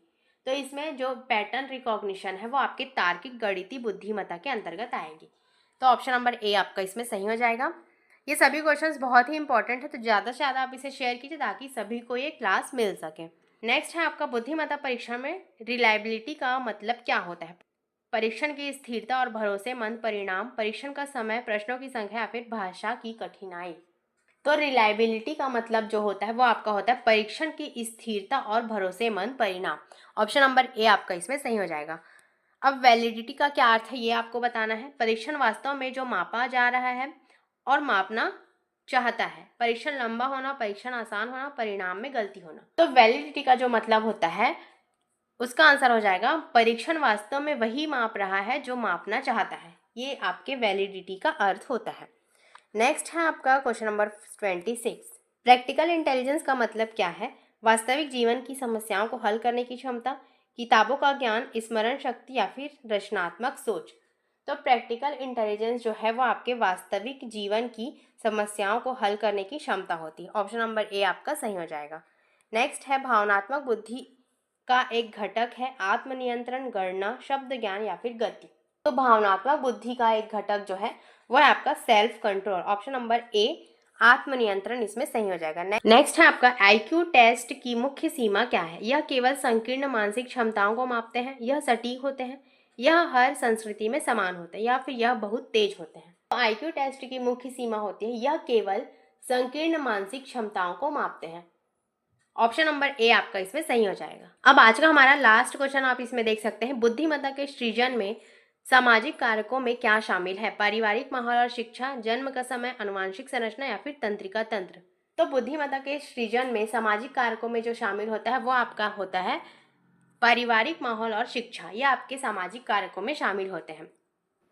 हार्वर्ड गार्डनर के बारे में हम इसमें बिल्कुल डिटेल से पढ़ेंगे, क्योंकि इनके जो बुद्धि के प्रकार हैं उनसे आपके एग्ज़ाम में हमेशा क्वेश्चंस पूछे जाते हैं। किसी भी एक प्रकार को दे दिया जाएगा और इसके बारे में आपको पूछ लिया जाएगा, तो इसीलिए आज की ये जो क्लास है वो बहुत ही इम्पॉर्टेंट है।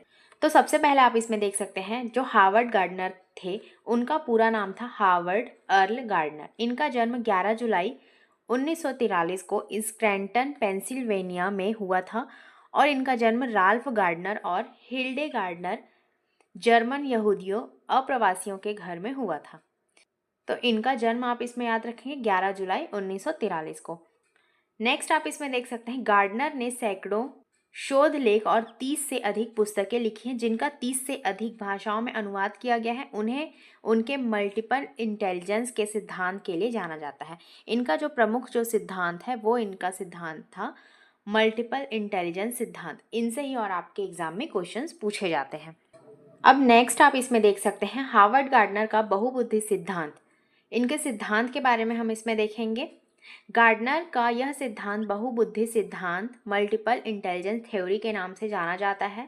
गार्डनर ने सर्वप्रथम 1983 ईस्वी में बहुबुद्धि सिद्धांत का प्रतिपादन किया था। इन्होंने बहुबुद्धि सिद्धांत का प्रतिपादन कब किया था? तो इन्होंने किया था 1983 ईस्वी में। इस सिद्धांत के प्रतिपादन में गार्डनर ने यह स्थापित किया कि बुद्धि एकाकी न होकर बहुकारिकी होती है। मतलब कि इन्होंने कहा कि जो बुद्धि होती है वो सिंगुलर मतलब कि एकाकी न होकर मल्टी फैक्टर होती है, बहुकारकी होती है। इसीलिए इनके सिद्धांत को कहा गया मल्टीपल इंटेलिजेंस थ्योरी। फिर इसमें आप आगे देख सकते हैं उनकी यह मान्यता उनके द्वारा न्यूरो मनोविज्ञान, न्यूरोसाइकोलॉजी तथा मनोमितिक विधियों साइकोमेट्रिक मेथड्स में किए गए शोध हैं। उन्होंने पहले सिद्धांत 1983 में गार्डनर ने मुख्यतः 7 प्रकार की बुद्धि का वर्णन किया था। सबसे पहले उन्होंने 1983 में 7 प्रकार की बुद्धि का वर्णन किया था। इसके बाद उन्होंने 1998 में 8 प्रकार की बुद्धि का वर्णन किया। इसके 2 साल के बाद सन 2000 में इन्होंने 9 प्रकार की बुद्धि का वर्णन किया था। तो टोटल इन्होंने 9 प्रकार की बुद्धि का वर्णन किया है। तो इन सभी चीज़ों को आप इसमें याद रखेंगे। अब आगे आप इस देख सकते हैं इसमें गार्डनर के अनुसार बुद्धि के प्रकार।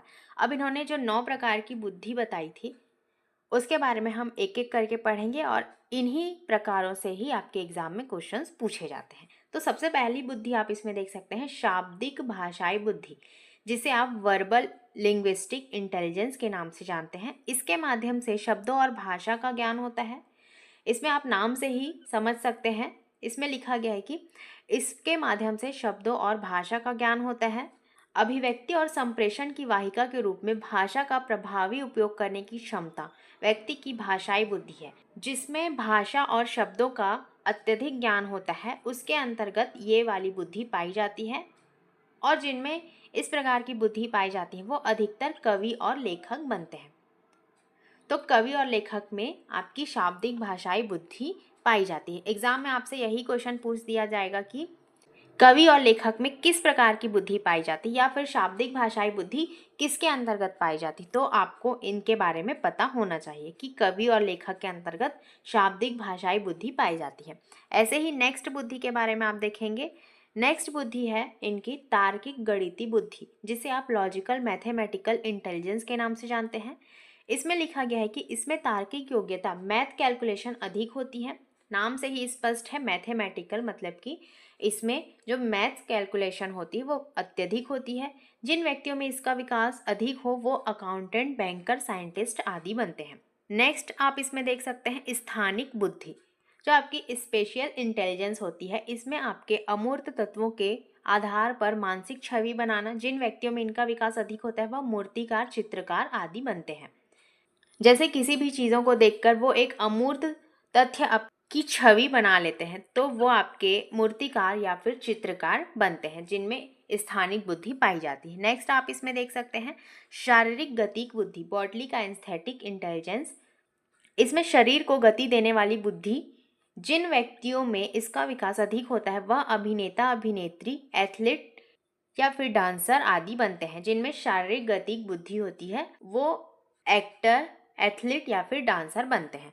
नेक्स्ट है आपका संगीतात्मक बुद्धि, म्यूजिकल इंटेलिजेंस।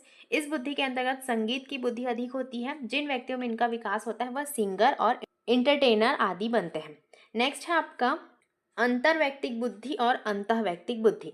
इसके नाम आप इंग्लिश में याद रखेंगे तो ज़्यादा अच्छा होगा, क्योंकि दोनों नाम बहुत ही कंफ्यूज करते हैं। तो सबसे पहले आप इसमें देख सकते हैं इंटरपर्सनल इंटेलिजेंस। इसके द्वारा दूसरे व्यक्ति के साथ इंटरेक्ट किया जाए, ये पता चलता है। जिन व्यक्तियों में इसका विकास होता है वह नेता, सामाजिक कार्यकर्ता आदि बनते हैं। जिसमें इंटरपर्सनल का ही मतलब होता है इसमें एक व्यक्ति दूसरे व्यक्ति के साथ इंटरेक्ट करे। फिर वहीं आपका जो इंट्रापर्सनल इंटेलिजेंस है, इसमें जो व्यक्ति होता है वह खुद से इंटरेक्ट करता है। जिन व्यक्तियों में इसका विकास अधिक हो वह आध्यात्मिक गुरु बनते हैं। इंटरपर्सनल का मतलब होता है जिसमें वो दूसरों से इंटरेक्ट करे, और इंट्रापर्सनल का मतलब होता है जिसमें वह खुद से इंटरेक्ट करे। तो इन दोनों चीज़ों को आप अच्छे से समझ गए होंगे। इनसे आपके एग्जाम में हमेशा और क्वेश्चन पूछे जाते हैं। नेक्स्ट है आपका प्रकृतिवादी बुद्धि, नेचुरलिस्टिक इंटेलिजेंस। इस बुद्धि के व्यक्ति प्रकृति के नज़दीक होते हैं। जिन व्यक्तियों में इसका विकास अधिक हो वो किसान आदि बनते हैं। नेक्स्ट है आपका इनकी जो लास्ट बुद्धि है उसके बारे में आप देख सकते हैं अस्तित्ववादी बुद्धि, एग्जिस्टेंशियल इंटेलिजेंस। इस बुद्धि के व्यक्ति हर चीज़ के अस्तित्व के बारे में सोचते हैं, जैसे हम इस दुनिया में क्यों आए, भगवान कौन है। ये सभी आपके अस्तित्व बुद्धि के अंतर्गत आएंगे। जो अस्तित्ववादी बुद्धि है उनमें जिन व्यक्तियों में इसका विकास अधिक हो वो साधु, संत और फिलोसोफर बनते हैं। तो इस प्रकार से हार्वर्ड गार्डनर ने टोटल 9 प्रकार की बुद्धि के बारे में बताया था, और इनकी आलोचना भी की गई थी कि मल्टीपल इंटेलिजेंस थ्योरी को वैलिड नहीं माना जा सकता, क्योंकि इसमें अलग अलग इंटेलिजेंस को माप नहीं सकते। ये इनकी आलोचना थी, क्योंकि इन्हें माप नहीं सकते। तो आई होप सो यहाँ तक आपको हार्वर्ड गार्डनर की थ्योरी के बारे में बहुत ही अच्छे से समझ में आया होगा। अब चलिए हम इसके MCQ सॉल्व करेंगे, ताकि आपको पता चले कि आपके इस टॉपिक से कितने क्वेश्चन सही बनते हैं। तो सबसे पहला क्वेश्चन आप इसमें देख सकते हैं, हार्वर्ड गार्डनर ने अपनी पुस्तक में बहुबुद्धि सिद्धांत कब प्रस्तुत किया था। सबसे पहला ऑप्शन है इसमें frames of mind 1983, intelligence reframed 1999, next है द डिसिप्लिन्ड माइंड 1999, और लास्ट ऑप्शन है आपका मल्टीपल इंटेलिजेंस न्यू हॉरिजॉन्स 2006। तो हार्वर्ड गार्डनर ने अपनी पुस्तक में बहुबुद्धि सिद्धांत कब प्रस्तुत किया था, ये आपको बताना है।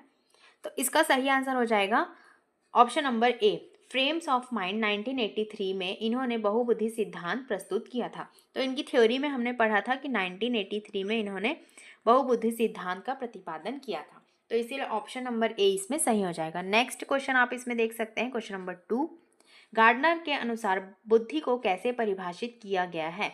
सूचना को संसाधित करने की एकल क्षमता, सूचना को संसाधित करने की जैव मनोवैज्ञानिक क्षमता, केवल तार्किक और गणितीय क्षमता, या फिर सामान्य ज्ञान का माप। तो गार्डनर के अनुसार बुद्धि को किस प्रकार से परिभाषित किया गया है, तो इसे परिभाषित किया गया है उन्होंने सूचना को संसाधित करने की जैव मनोवैज्ञानिक क्षमता। ये आंसर इसमें बिल्कुल सही हो जाएगा। नेक्स्ट आप इसमें देख सकते हैं क्वेश्चन नंबर 3, गार्डनर के अनुसार बहुबुद्धि सिद्धांत में कितने प्रकार की बुद्धि शामिल है, 5, 7, 8 या फिर 9। तो गार्डनर ने टोटल 9 प्रकार की बुद्धि के बारे में बताई थी, लेकिन जो वैलिड मानी गई है वो टोटल 8 प्रकार की बुद्धि को वैलिड मानी गई। इसीलिए आप इसका सही आंसर लेंगे ऑप्शन नंबर सी 8। तो इस प्रकार से इसका सही आंसर हो जाएगा ऑप्शन नंबर सी 8। नेक्स्ट आप इसमें देख सकते हैं क्वेश्चन नंबर 4, निम्नलिखित में से कौन सी बुद्धि गार्डनर के सिद्धांत का हिस्सा नहीं है, भाषाई बुद्धि, संगीतमय बुद्धि, भावनात्मक बुद्धि, या फिर स्थानिक बुद्धि। तो हमने गार्डनर के सिद्धांत के बारे में पूरे डिटेल से पढ़ा था। तो इसमें आपके भाषाई बुद्धि भी आ जाती है, और म्यूजिकल इंटेलिजेंस भी आती है, और स्पेशल इंटेलिजेंस भी आती है, लेकिन जो इमोशनल इंटेलिजेंस है वो इसके अंतर्गत नहीं आती। इसीलिए ऑप्शन नंबर सी इसमें आपका सही हो जाएगा।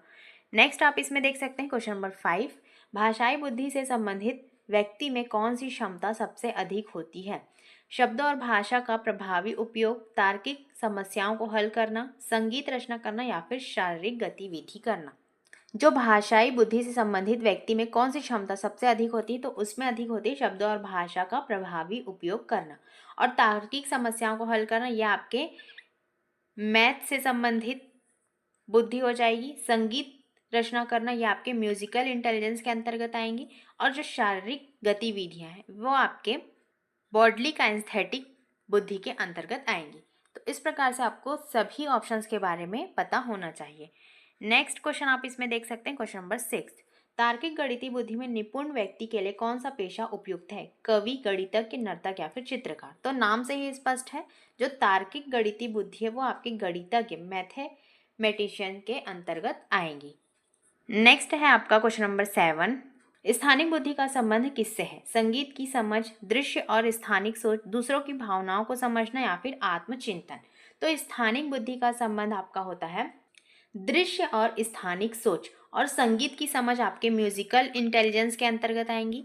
दूसरों की भावनाओं को समझना ये आपके इंटरपर्सनल के अंतर्गत आएंगी, इंटरपर्सनल इंटेलिजेंस के अंतर्गत आएंगी। और जो सेल्फ रिफ्लेक्शन है ये आपके इंट्रापर्सनल इंटेलिजेंस के अंतर्गत आएंगी। तो इन सभी के बारे में आपको अच्छे से पता होना चाहिए। नेक्स्ट है आपका क्वेश्चन नंबर 8। शारीरिक गतिज बुद्धि में निपुण व्यक्ति की विशेषता क्या है? संगीत रचना में कौशल, शारीरिक गतिविधियों में सटीकता, गणितीय समस्याओं को हल करना या फिर भाषा में निपुणता? तो इसका सही आंसर हो जाएगा शारीरिक गतिविधियों में सटीकता। शारीरिक गतिज बुद्धि बॉडली काइनेस्थेटिक इंटेलिजेंस के अंतर्गत आएंगी। नेक्स्ट है आपका क्वेश्चन नंबर 9। संगीतमय बुद्धि में कौन सी क्षमता शामिल है? संगीत की ध्वनि को समझना और रचना करना, तार्किक समस्याओं को हल करना, दूसरों के साथ संवाद करना या फिर प्रकृति को समझना? म्यूजिकल इंटेलिजेंस के अंतर्गत आपकी आती है संगीत की ध्वनियों को समझना और उनकी रचना करना। और तार्किक समस्याओं का अध्ययन ये आपके मैथमेटिकल इंटेलिजेंस के अंतर्गत आएंगी। दूसरों के साथ संवाद करना ये आपके इंटरपर्सनल के अंतर्गत आएंगी। और प्रकृति को समझना ये आपके नेचुरलिस्टिक के अंतर्गत आएंगी। इन सभी के बारे में आप अच्छे से याद रखेंगे। नेक्स्ट क्वेश्चन आप इसमें देख सकते हैं, अंतर व्यक्तिक बुद्धि का संबंध किससे है? इंटरपर्सनल इंटेलिजेंस का संबंध किससे है? आत्म जागरूकता, दूसरों की भावनाओं को समझना, स्थानिक सोच या फिर गणितीय तर्क? तो अंतर व्यक्तिक मतलब कि इंटरपर्सनल जो इंटेलिजेंस होती है वो दूसरों की भावनाओं को समझने के अंतर्गत आती है। तो ऑप्शन नंबर 20 में सही हो जाएगा। वहीं अगर आप सेल्फ अवेयरनेस की बात करें तो ये आपके इंट्रापर्सनल इंटेलिजेंस के अंतर्गत आएंगी। नेक्स्ट क्वेश्चन आप इसमें देख सकते हैं, क्वेश्चन नंबर 11। गार्डनर के सिद्धांत के अनुसार अंतः व्यक्तिक बुद्धि क्या है? दूसरों के साथ प्रभावी संवाद, आत्मचिंतन और आत्म जागरूकता, शारीरिक गतिविधियों में कौशल या फिर संकेत की समझ? तो इसमें इंट्रापर्सनल इंटेलिजेंस के बारे में पूछा गया है। तो इंट्रापर्सनल के अंतर्गत आपका आएगा आत्मचिंतन और आत्म जागरूकता। इसमें व्यक्ति खुद से इंटरेक्ट करता है। वही अगर दूसरों के साथ प्रभावी संवाद की बात आए तो यहाँ पर आपका इंटरपर्सनल इंटेलिजेंस आएगा। तो दोनों ही नाम बहुत ही सिमिलर है और दोनों से ही आपके एग्जाम में क्वेश्चन पूछे जाते हैं। तो आई होप अभी तक आपको इन दोनों के बारे में अच्छे से समझ आ गया होगा। नेक्स्ट क्वेश्चन है आपका, प्रकृतिवादी बुद्धि का अर्थ क्या है? प्रकृति और पर्यावरण को समझने की क्षमता, तार्किक समस्याओं को हल करना, भाषा में निपुणता या फिर शारीरिक गतिविधियां? तो प्रकृतिवादी बुद्धि का अर्थ होता है प्रकृति और पर्यावरण को समझने की क्षमता। ऑप्शन नंबर ए आपका इसमें सही हो जाएगा। नेक्स्ट आप इसमें देख सकते हैं क्वेश्चन नंबर 13। गार्डनर के सिद्धांत का मुख्य उद्देश्य क्या है? बुद्धि को एकल इकाई के रूप में मापना, विभिन्न प्रकार की बुद्धि को पहचानना, केवल शैक्षिक उपलब्धियों पर ध्यान देना, भावनात्मक बुद्धि को बढ़ावा देना? तो गार्डनर के सिद्धांत का नाम ही है मल्टीपल इंटेलिजेंस। तो इसका जो सही आंसर हो जाएगा वो हो जाएगा विभिन्न प्रकार की बुद्धि को पहचानना। ऑप्शन नंबर बी आपका इसमें सही हो जाएगा। नेक्स्ट है क्वेश्चन आपका क्वेश्चन नंबर 14। गार्डनर के सिद्धांत का उपयोग शिक्षा में कैसे किया जा सकता है? एकल शिक्षण पद्धति का उपयोग करके, विभिन्न शिक्षण रणनीतियों को अपनाकर, केवल गणित और भाषा पर ध्यान देकर या फिर परीक्षाओं को हटाकर? तो गार्डनर के सिद्धांत का प्रयोग शिक्षा में कैसे किया जा सकता है? तो ये किया जा सकता है आपके विभिन्न शिक्षण रणनीतियों को अपनाकर। ऑप्शन नंबर बी आपका इसमें सही हो जाएगा। नेक्स्ट क्वेश्चन आप इसमें देख सकते हैं क्वेश्चन नंबर 15। निम्नलिखित में से कौन सा कथन गार्डनर के सिद्धांत के बारे में सही है? बुद्धि एकल और स्थायी होती है, प्रत्येक व्यक्ति में विभिन्न बुद्धि अलग अलग मात्रा में होती है, बुद्धि केवल IQ टेस्ट से मापी जा सकते हैं, या फिर बुद्धि केवल 3 प्रकार की होती है? तो बुद्धि केवल 3 प्रकार की नहीं होती और बुद्धि केवल IQ टेस्ट से भी नहीं मापी जाती। और बुद्धि एकल और स्थिर होती, ये भी इसमें गलत हो जाएगा। इसीलिए इसमें जो सही ऑप्शन हो जाएगा वो आपका होगा ऑप्शन नंबर बी। प्रत्येक व्यक्ति में बुद्धि जो होती है अलग अलग मात्रा में होती है, तो ऑप्शन नंबर बी आपका इसमें सही हो जाएगा। नेक्स्ट आप इसमें देख सकते हैं क्वेश्चन नंबर 16, गार्डनर के सिद्धांत की आलोचना का मुख्य बिंदु क्या है? यह बहुत जटिल है, यह बुद्धि की परिभाषा को बहुत विस्तृत करता है, यह केवल बच्चों पर लागू होता है, यह वैज्ञानिक नहीं है।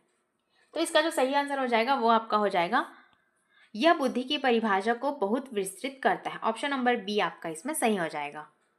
नेक्स्ट है आपका क्वेश्चन नंबर 17, एक बच्चा जो कविताएं लिखने में निपुण है वह किस बुद्धि में श्रेष्ठ है? संगीतमय बुद्धि, भाषाई बुद्धि, स्थानिक या फिर अंतर्वैयक्तिक बुद्धि? तो जो बच्चा कविताएं लिखने में निपुण होता है वो आपके भाषाई बुद्धि के अंतर्गत आएगा। हमने इसके बारे में शुरू में ही पढ़ा था कि जिसमें भाषा की अत्यधिक निपुणता पाई जाती है वो आपके कवि या फिर लेखक बनते हैं। तो ये आपके इसी बुद्धि से संबंधित है, इसीलिए ऑप्शन नंबर बी आपका इसमें सही हो जाएगा। नेक्स्ट है आपका क्वेश्चन नंबर 18, एक व्यक्ति जो नृत्य में उत्कृष्ट है वह किस बुद्धि में निपुण है? शारीरिक गतिज बुद्धि, तार्किक गणितीय बुद्धि, अंतःवैयक्तिक बुद्धि या फिर प्रकृतिवादी बुद्धि? तो जो नृत्य से संबंधित रखता है वो आपके शारीरिक गतिज बुद्धि, बॉडली काइनेस्थेटिक इंटेलिजेंस के अंतर्गत आएगा। नेक्स्ट है आपका क्वेश्चन नंबर 19, गार्डनर के अनुसार बुद्धि की स्वतंत्र इकाइयां हैं 4, 6, 8 या फिर 10? तो गार्डनर के अनुसार जो बुद्धि की स्वतंत्र इकाइयां हैं वो उनकी है 8 प्रकार की बुद्धि।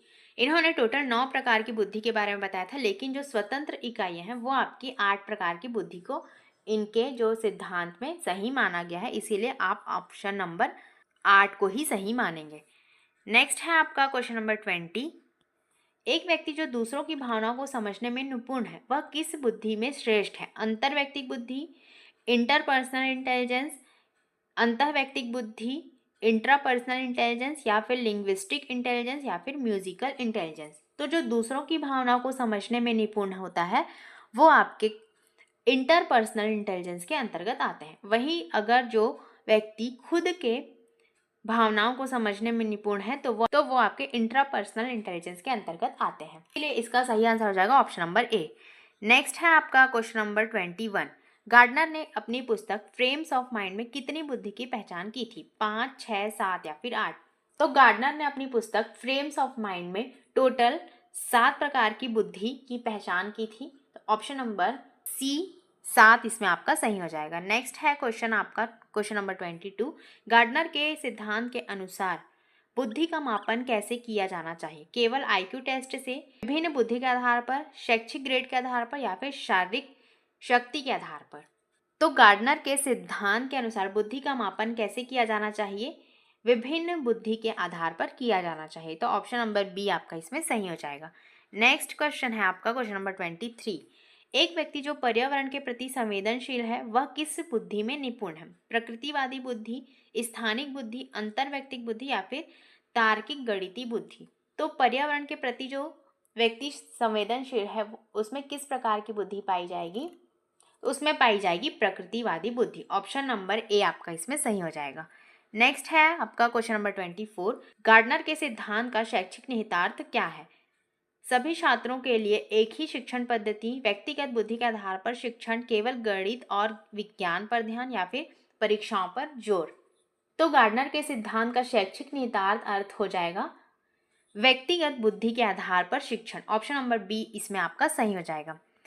नेक्स्ट है आपका क्वेश्चन नंबर 25, गार्डनर के अनुसार बुद्धि को एक इकाई के रूप में क्यों नहीं देखा जाता? क्योंकि यह जटिल है, क्योंकि यह बहुआयामी है, क्योंकि यह केवल शैक्षिक है, क्योंकि यह स्थिर है? तो गार्डनर के सिद्धांत का ही नाम है आपका मल्टीपल इंटेलिजेंस थ्योरी, तो इसीलिए इसमें बहुआयामी इसका सही आंसर हो जाएगा, because it is multi dimensional, इसके अंतर्गत आ जाएगा। नेक्स्ट है आपका क्वेश्चन नंबर 26, एक व्यक्ति जो गहन आत्मचिंतन करता है वह किस बुद्धि में निपुण है? तो गहन आत्मचिंतन उसमें वह स्वयं के बारे में सोच रहा है तो वो आपके इंट्रापर्सनल इंटेलिजेंस के अंतर्गत आएगा। वहीं अगर दूसरों के बारे में सोचता तो वो आपके इंटरपर्सनल इंटेलिजेंस के अंतर्गत आ जाता। नेक्स्ट है आपका क्वेश्चन नंबर 27, गार्डनर के सिद्धांत के अनुसार बुद्धि की विभिन्न इकाइयां कैसे कार्य करती हैं? स्वतंत्र रूप से लेकिन एक साथ भी, केवल स्वतंत्र रूप से, केवल एक साथ या फिर एकल इकाई के रूप में। तो गार्डनर के सिद्धांत के अनुसार बुद्धि की विभिन्न इकाइयाँ कैसे कार्य करती हैं, तो वो आपके कार्य करती है स्वतंत्र रूप से लेकिन एक साथ। ऑप्शन नंबर ए आपका इसमें सही हो जाएगा। नेक्स्ट है, लास्ट के 2-3 क्वेश्चंस और बच गए हैं, तो लास्ट तक आप इसमें ज़रूर बने रहेंगे। नेक्स्ट है, गार्डनर के सिद्धांत में कौन सी बुद्धि कला से संबंधित है? भाषाई बुद्धि, स्थानिक बुद्धि, तार्किक गणितीय बुद्धि या फिर अंतर्वैयक्तिक बुद्धि? तो कला से संबंधित आपकी बुद्धि हो जाएगी स्थानिक बुद्धि। ऑप्शन नंबर बी आपका इसमें सही हो जाएगा। नेक्स्ट है आपका क्वेश्चन नंबर 29। गार्डनर ने बुद्धि की परंपरागत परिभाषा को क्यों अस्वीकार किया? यह बहुत संकीर्ण थी, यह बहुत जटिल थी, यह केवल शैक्षिक थी या फिर यह वैज्ञानिक नहीं थी? इसका सही आंसर हो जाएगा यह बहुत संकीर्ण थी। It was too narrow. तो ऑप्शन नंबर ए आपका इसमें सही हो जाएगा। अब आज का हमारा लास्ट क्वेश्चन आप इसमें देख सकते हैं, क्वेश्चन नंबर 30। गार्डनर के सिद्धांत का उपयोग किस क्षेत्र में सबसे अधिक किया जाता है? चिकित्सा, शिक्षा, इंजीनियरिंग या फिर मनोरंजन? गार्डनर के सिद्धांत का सबसे अधिक प्रयोग किया जाता है शिक्षा के क्षेत्र में। ऑप्शन नंबर बी आपका इसमें सही हो जाएगा। तो जीन पियाजे के सिद्धांत के अंतर्गत लिखा गया है कि पियाजे के संज्ञानात्मक सिद्धांत को विकासात्मक सिद्धांत भी कहा जाता है। अगर कहीं पर आपको डेवलपमेंट थ्योरी लिखा गया मिले तो वो भी आपके जीन पियाजे के सिद्धांत के अंतर्गत ही आए, क्योंकि जीन पियाजे के सिद्धांत को विकासात्मक सिद्धांत भी कहा जाता है, क्योंकि उसके अनुसार बालक के भीतर संज्ञान का विकास अनेक अवस्थाओं से होकर गुजरता है, इसलिए इसे स्टेज थ्योरी भी कहा जाता है। आप सभी को पता होगा कि जीन पियाजे ने 4 अवस्थाओं के बारे में बताया है, इसीलिए इसे स्टेज थ्योरी भी कहा जाता है। और अब आगे आप इसमें देख सकते हैं जो संज्ञानात्मक विकास का सिद्धांत है, इसके बारे में आप एक एक करके देखेंगे। जीन पियाजे जो थे वो स्विट्जरलैंड के मनोवैज्ञानिक थे। पियाजे का मानना है कि जैसे जैसे बच्चों में जैविक परिपक्वता मतलब कि बायोलॉजिकल मैच्योरेशन आती है, वैसे वैसे वह वस्तुओं के बारे में अपने दिमाग में कुछ कॉन्सेप्ट बनाने लगते हैं। जैसे जैसे बच्चा बड़ा होता जाता है वैसे वैसे किसी भी वस्तु के बारे में वो अपने दिमाग में कॉन्सेप्ट बनाने लगता है। नेक्स्ट इसमें देखा गया है कि पियाजे के अकॉर्डिंग बच्चे सक्रिय ज्ञान निर्माता तथा नन्हे वैज्ञानिक होते हैं, जो संसार के बारे में अपने सिद्धांतों की रचना करते हैं। सीधे सीधे आपसे क्वेश्चन भी पूछा जा सकता है कि नन्हे वैज्ञानिक की संज्ञा किसने दी थी, तो वो दी थी पियाजे ने, तो ये आपके जीन पियाजे के अंतर्गत आएगा। और सक्रिय ज्ञान निर्माता भी आपके जीन पियाजे के अंतर्गत आएगा। तो इसी प्रकार से आपके एग्जाम में भी क्वेश्चंस पूछे जाते हैं। नेक्स्ट इसमें लिखा गया कि पियाजे के अकॉर्डिंग बच्चों की थिंकिंग अडल्ट से प्रकार में अलग होती है, ना कि क्वांटिटी में। ये जो लाइन लिखी गई है वो बहुत ही इंपॉर्टेंट है, ये आपके सीधे सीधे एग्जाम में भी पूछा गया है कि पियाजे के अकॉर्डिंग जो बच्चे की थिंकिंग होती है, जो बच्चों की सोच होती है, वो अडल्ट से प्रकार में अलग होती है, मतलब कि एक टाइप्स में अलग होती है, ना कि क्वांटिटी में। तो ये चीज़ आप इसमें याद रखेंगे। नेक्स्ट अब आप इसमें देखेंगे कॉन्सेप्ट ऑफ कॉग्निटिव डेवलपमेंट। संज्ञानात्मक विकास के कुछ कॉन्सेप्ट हैं, इससे भी आपके एग्जाम में क्वेश्चन पूछे जाते हैं। ये जो पूरी थ्योरी है ये बहुत ही इंपॉर्टेंट है, इसीलिए आप इसमें लास्ट तक ज़रूर बने रहेंगे, क्योंकि एक एक लाइन से आपके एग्जाम में क्वेश्चंस पूछे जाते हैं। तो इसमें लिखा गया है कि पहला अडेप्टेशन, अनुकूलन। इसका मतलब होता है अनुकूलन, वातावरण के अनुसार अपने आप को ढालना अनुकूलन कहलाता है। इसकी 2 प्रक्रियाएं होती हैं, पहला होता है असिमिलेशन, दूसरा होता है एकोमोडेशन। असिमिलेशन को आप आत्मसातकरण कहते हैं और अकोमोडेशन को आप समायोजन के नाम से जानते हैं। तो इन दोनों से आपके एग्जाम में हमेशा क्वेश्चंस पूछे जाते हैं। तो असिमिलेशन के अंतर्गत लिखा गया है पूर्व ज्ञान को नए ज्ञान के साथ जोड़ना आत्मसातकरण कहलाता है। जैसे आपका एक पूर्व में कोई अनुभव, कोई ज्ञान होगा, उसे आप आज के ज्ञान के साथ अगर जोड़ेंगे तो वो आपके आत्मसातकरण के अंतर्गत आएगा। वहीं आपका जो समायोजन है वो पूर्व ज्ञान में परिवर्तन करके वातावरण के साथ तालमेल बिठाना, वो आपके समायोजन के अंतर्गत आता है। इसमें आपके पूर्व ज्ञान को नए ज्ञान के साथ जोड़ना आत्मसातकरण के अंतर्गत आएगा, और वहीं पूर्व ज्ञान में परिवर्तन करके वातावरण के साथ जो तालमेल बिठाता है वो आपके समायोजन के अंतर्गत आएगा। तो आई होप सो इन दोनों के बारे में आपको अच्छे से समझ में आ गया होगा। नेक्स्ट आप इसमें देख सकते हैं, पहला तो आपका हो गया अनुकूलन, और इनका जो दूसरा कॉन्सेप्ट है वो है आपका संतुलन, इक्विलिब्रेशन। इसके द्वारा बच्चा आत्मसातकरण और समायोजन की प्रक्रियाओं के बीच संतुलन कायम करता है, यह आपके संतुलन के अंतर्गत आएगा। अब नेक्स्ट है आपका स्कीमा। स्कीमा जो होता है वो मानव के दिमाग में जो चीज़ें पहले से स्टोर होती है उनका प्रयोग करके किसी विषय के प्रति एक धारणा बनाता है तो इसे स्कीमा कहते हैं। जो भी आपके दिमाग में पहले से चीज़ें जो स्टोर होती हैं उनका प्रयोग करके वो किसी और चीज़ के बारे में अगर धारणा बनाए तो इसे आपका स्कीमा कहा जाता है। जैसे मानव शिशु में स्कीमा प्रवृत्ति और प्रतिक्रिया जन्मजात होती है। जो एक मानव शिशु होता है इसके अंदर जो स्कीमा की प्रवृत्ति और प्रतिक्रिया होती है वो जन्मजात होती है, तो इसे आप इसमें याद रखेंगे। नेक्स्ट है आपका ऑर्गेनाइजेशन। पियाजे के सिद्धांत में संज्ञानात्मक प्रणाली के लिए स्कीमाओं को पुनर्व्यवस्थित करना, उन्हें स्कीमाओं से जोड़ने को संगठन कहा जाता है।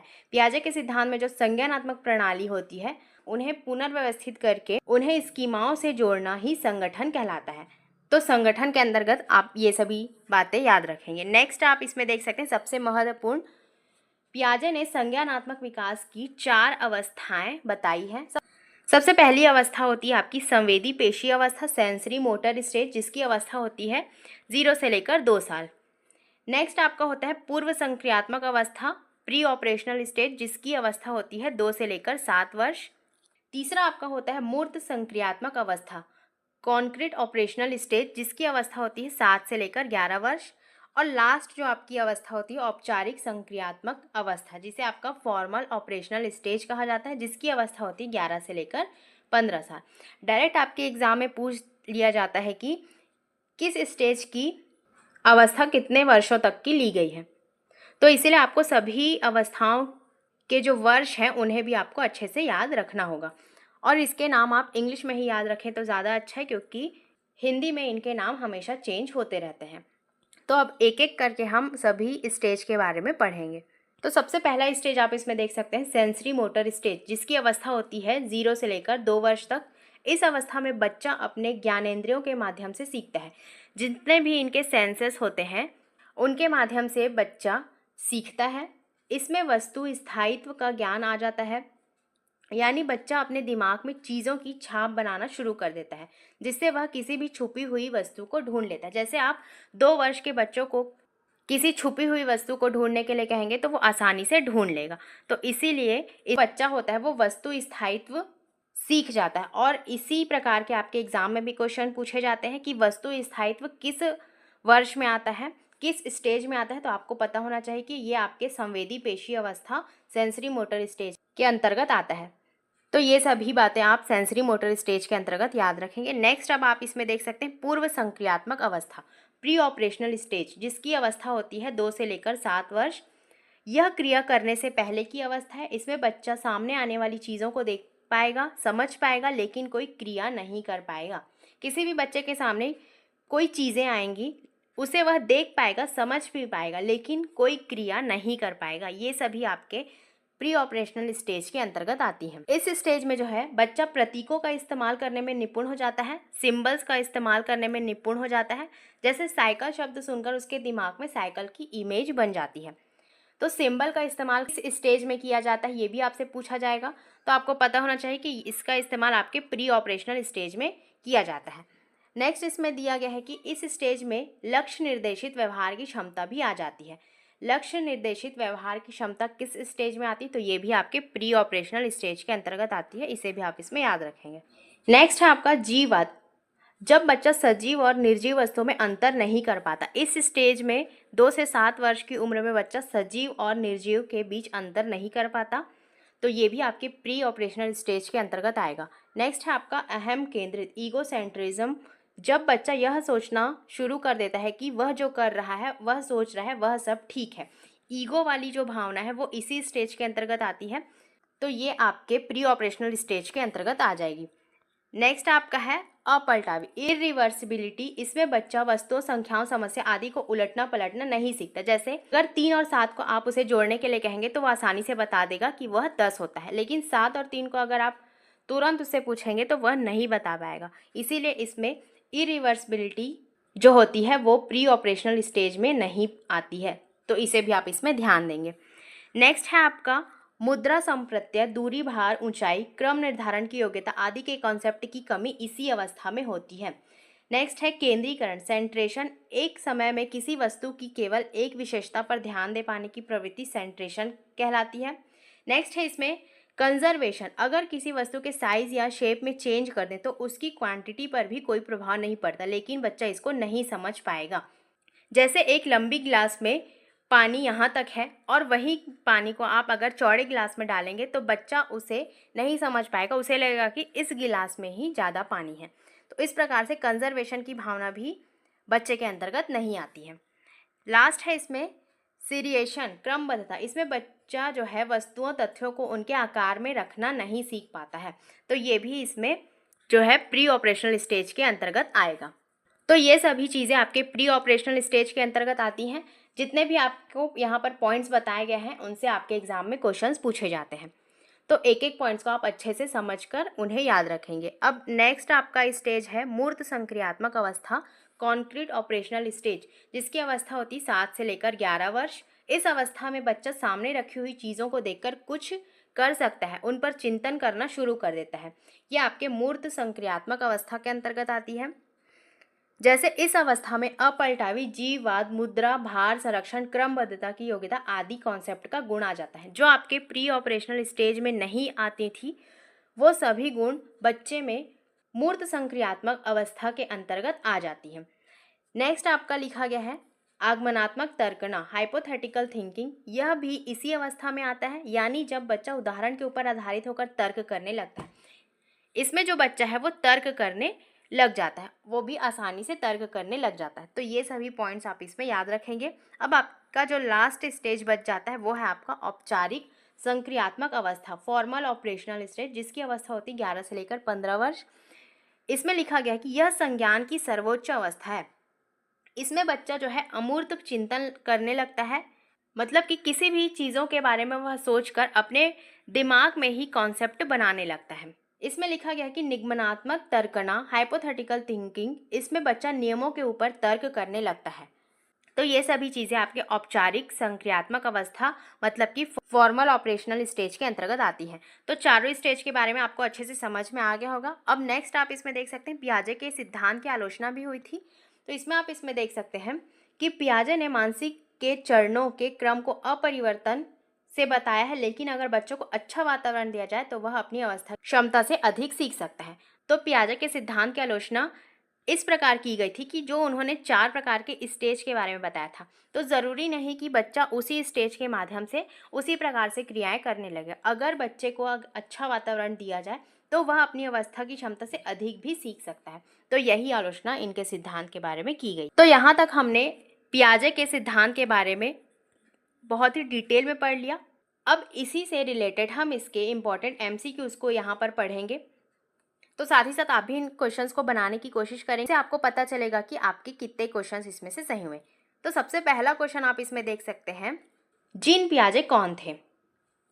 न्यूरोलॉजिस्ट, विकासात्मक मनोवैज्ञानिक, अ डेवलपमेंटल साइकोलॉजिस्ट, या फिर व्यवहारवादी मनोवैज्ञानिक, अ बिहेवियरल साइकोलॉजिस्ट, या फिर सामाजिक वैज्ञानिक, अ सोशल साइंटिस्ट। तो हमने स्टार्टिंग में ही पढ़ा था कि जो जीन पियाजे थे वो स्विट्जरलैंड के मनोवैज्ञानिक थे और वो आपके एक विकासात्मक मनोवैज्ञानिक के अंतर्गत आते हैं। तो ऑप्शन नंबर बी आपका इसमें सही हो जाएगा। और जो बच्चों के संज्ञानात्मक विकास पर अपने कार्य के लिए जाने जाते हैं। तो ये सभी पॉइंट्स आप इसमें याद रखेंगे। नेक्स्ट क्वेश्चन है आपका, पियाजे के संज्ञानात्मक विकास सिद्धांत में कितने चरण हैं? How many stages are there in Piaget's theory of cognitive development? 2, 3, 4 या फिर 5? तो हमने इसके बारे में बहुत ही अच्छे से पढ़ा था कि जो पियाजे के सिद्धांत है उसमें टोटल उन्होंने 4 प्रकार की अवस्थाओं के बारे में बताया था। तो ऑप्शन नंबर सी आपका इसमें सही हो जाएगा। और जो 4 प्रकार के इनके सिद्धांत थे, सबसे पहला था इनका सिद्धांत सेंसरी मोटर स्टेज, दूसरा था प्री ऑपरेशनल स्टेज, तीसरा था कॉन्क्रीट ऑपरेशनल स्टेज, और लास्ट था आपका फॉर्मल ऑपरेशनल स्टेज। तो सेंसरी मोटर स्टेज की जो एज थी वो थी आपकी 0 से लेकर 2 वर्ष। प्री ऑपरेशनल स्टेज की जो एज थी वो थी आपकी 2 से लेकर 7 वर्ष। कॉन्क्रीट ऑपरेशनल स्टेज की जो वर्ष थी वो थी आपकी 7 से लेकर 11 वर्ष। और जो लास्ट में आपका बच जाता है फॉर्मल ऑपरेशनल स्टेज, इसकी जो एज थी वो थी 11 से लेकर 15 साल। तो इन सभी के बारे में आपको इसी प्रकार से डिटेल में याद रखना होगा, क्योंकि इनसे ही आपके एग्जाम में क्वेश्चंस बनते हैं। नेक्स्ट है आपका क्वेश्चन नंबर 3, किस चरण में शिशु संवेदी अनुभवों और कार्यों के माध्यम से सीखते हैं? Pre operational, sensory motor, concrete operational या फिर फॉर्मल ऑपरेशन? तो हमने पढ़ा था कि जो सेंसेस के माध्यम से बच्चे सीखते हैं, संवेदी अनुभवों और कार्यों के माध्यम से जो बच्चा सीखता है वो किस स्टेज के अंतर्गत आता है? तो ये आपका आ जाएगा सेंसरी मोटर स्टेज के अंतर्गत। ऑप्शन नंबर बी इसमें सही हो जाएगा। और इसकी जो अवस्था होती है वो 0 से लेकर 2 वर्ष तक की होती है। इसमें जो बच्चा होता है वो अपने सेंसेस के माध्यम से सीखता है। सेंसेस के अंतर्गत आपके आ जाते हैं त्वचा जो होती है, उन्हें छू कर बच्चा पहचान लेता है कि वो उसकी माँ है। तो इस प्रकार से सेंसेस के थ्रू बच्चा सीखने लगता है किसी भी चीज़ों को। नेक्स्ट है आपका संवेदी गतिक चरण की आयु की सीमा क्या है? सेंसरी मोटर स्टेज की आयु सीमा क्या है ये आपको बताना है। तो इसकी जो आयु सीमा है वो जन्म से लेकर 2 वर्ष तक की हो जाएगी। और ये आपके जो 2 से 7 वर्ष है वो प्री ऑपरेशनल स्टेज अवस्था है। 7 से 11 वर्ष आपके कॉन्क्रीट के अंतर्गत आएंगे और 11 से अधिक आपके फॉर्मल के अंतर्गत आएंगी। नेक्स्ट है आपका संवेदी गतिक चरण की प्रमुख उपलब्धि क्या है? संरक्षण, वस्तु स्थायित्व, अमूर्त सोच या फिर आत्म केंद्रित व्यवहार। तो जो सेंसरी मोटर स्टेज है उसमें हमने पढ़ा था कि वस्तु स्थायित्व जो ऑब्जेक्ट परमानेंस है वो बच्चों के अंतर्गत आ जाती है। तो इसीलिए ऑप्शन नंबर बी आपका इसमें सही हो जाएगा। जो वस्तु स्थायित्व है यह समझ है कि वस्तुएं दृष्टि से बाहर होने पर भी मौजूद रहती है। तो ये आपके सेंसरी मोटर स्टेज के अंतर्गत आएंगी। नेक्स्ट क्वेश्चन है आपका क्वेश्चन नंबर 6। किस चरण में बच्चे आत्म केंद्रित व्यवहार प्रदर्शित करते हैं? Sensory motor, pre operational, concrete या फिर फॉर्मल ऑपरेशनल। तो जो ईगोसेंट्रिज्म की जो बात है वो आपके प्री ऑपरेशनल स्टेज के अंतर्गत आती है। इसमें बच्चों के अंदर ईगो वाली भावना होती है, इसीलिए इसका सही आंसर हो जाएगा option number B, pre operational stage. Next है आपका क्वेश्चन नंबर 7। प्री ऑपरेशनल चरण की आयु सीमा क्या है? तो इसकी आयु सीमा हो जाएगी 2 से लेकर 7 वर्ष। और ये आपके सेंसरी मोटर स्टेज की अवस्था है और ये आपके कॉन्क्रीट के अंतर्गत आएगा, ये आपके फॉर्मल के अंतर्गत आएगा। सभी स्टेज की आपकी आयु को आपको अच्छे से याद रखना होगा। नेक्स्ट है आपका प्री ऑपरेशनल स्टेज में सोच की क्या सीमा है? अमूर्त तर्क, संरक्षण, तार्किक संचालन या फिर काल्पनिक सोच। तो जो प्री ऑपरेशनल स्टेज है उसमें आपके संरक्षण, कंजर्वेशन आ जाएगी, क्योंकि जो बच्चा होता है किसी भी चीज़ों को समझने में वो असमर्थ होते हैं और मात्रा उपस्थिति में परिवर्तन के बावजूद भी वो समान रहती है। और ये आपके फॉर्मल स्टेज के अंतर्गत आएगा। और तार्किक जो है वो आपके कॉन्क्रीट स्टेज के अंतर्गत आएगा। और हाइपोथेटिकल थिंकिंग भी आपके फॉर्मल स्टेज के अंतर्गत आएगी। तो इसी प्रकार से ऑप्शन नंबर बी आपका इसमें सही हो जाएगा। नेक्स्ट क्वेश्चन है आपका क्वेश्चन नंबर 9। पियाजे के सिद्धांत में संरक्षण क्या है? कंजर्वेशन क्या है? अमूर्त सोचने की क्षमता, यह समझ की मात्रा उपस्थिति में परिवर्तन के बावजूद समान रहती है, गणितीय संचालन करने की क्षमता या फिर दूसरों के दृष्टिकोण को समझना। तो जो पियाजे के सिद्धांत में संरक्षण होता है ये आपके यह समझ की मात्रा उपस्थिति में परिवर्तन के बावजूद समान रहती है। ऑप्शन नंबर बी आपका इसमें सही हो जाएगा और ये आपके प्री ऑपरेशनल स्टेज के अंतर्गत आएगा। नेक्स्ट है आपका क्वेश्चन नंबर 10। किस चरण में बच्चे संरक्षण को समझना शुरू करते हैं? Sensory motor, pre operational, concrete या फिर फॉर्मल। तो संरक्षण को समझना बच्चे किस स्टेज में समझना शुरू करते हैं? तो ये आपके कॉन्क्रीट ऑपरेशनल स्टेज के अंतर्गत समझना शुरू करते हैं और जिसकी अवस्था होती है 7 से लेकर 11 वर्ष। तो ऑप्शन नंबर सी आपका इसमें सही हो जाएगा। नेक्स्ट है आपका question number 11। Concrete operational stage की आयु सीमा क्या है? तो इसकी आयु सीमा है 7 से लेकर 11 वर्ष। नेक्स्ट है आपका question number 12। Concrete operational stage में बच्चे कौन सी क्षमता का विकास करते हैं? अमूर्त सोच, ठोस वस्तुओं के बारे में तार्किक तर्क, आत्म केंद्रित व्यवहार या फिर वस्तु स्थायित्व। तो कॉन्क्रीट ऑपरेशनल के अंतर्गत जो बच्चा है वो आपके ठोस वस्तुओं के बारे में तार्किक तर्क, मतलब कि जो लॉजिकल रीजनिंग होती है वो बच्चा कॉन्क्रीट ऑपरेशनल स्टेज के अंतर्गत करने लगता है। वही अमूर्त सोच जो है आपके फॉर्मल स्टेज के अंतर्गत करता है।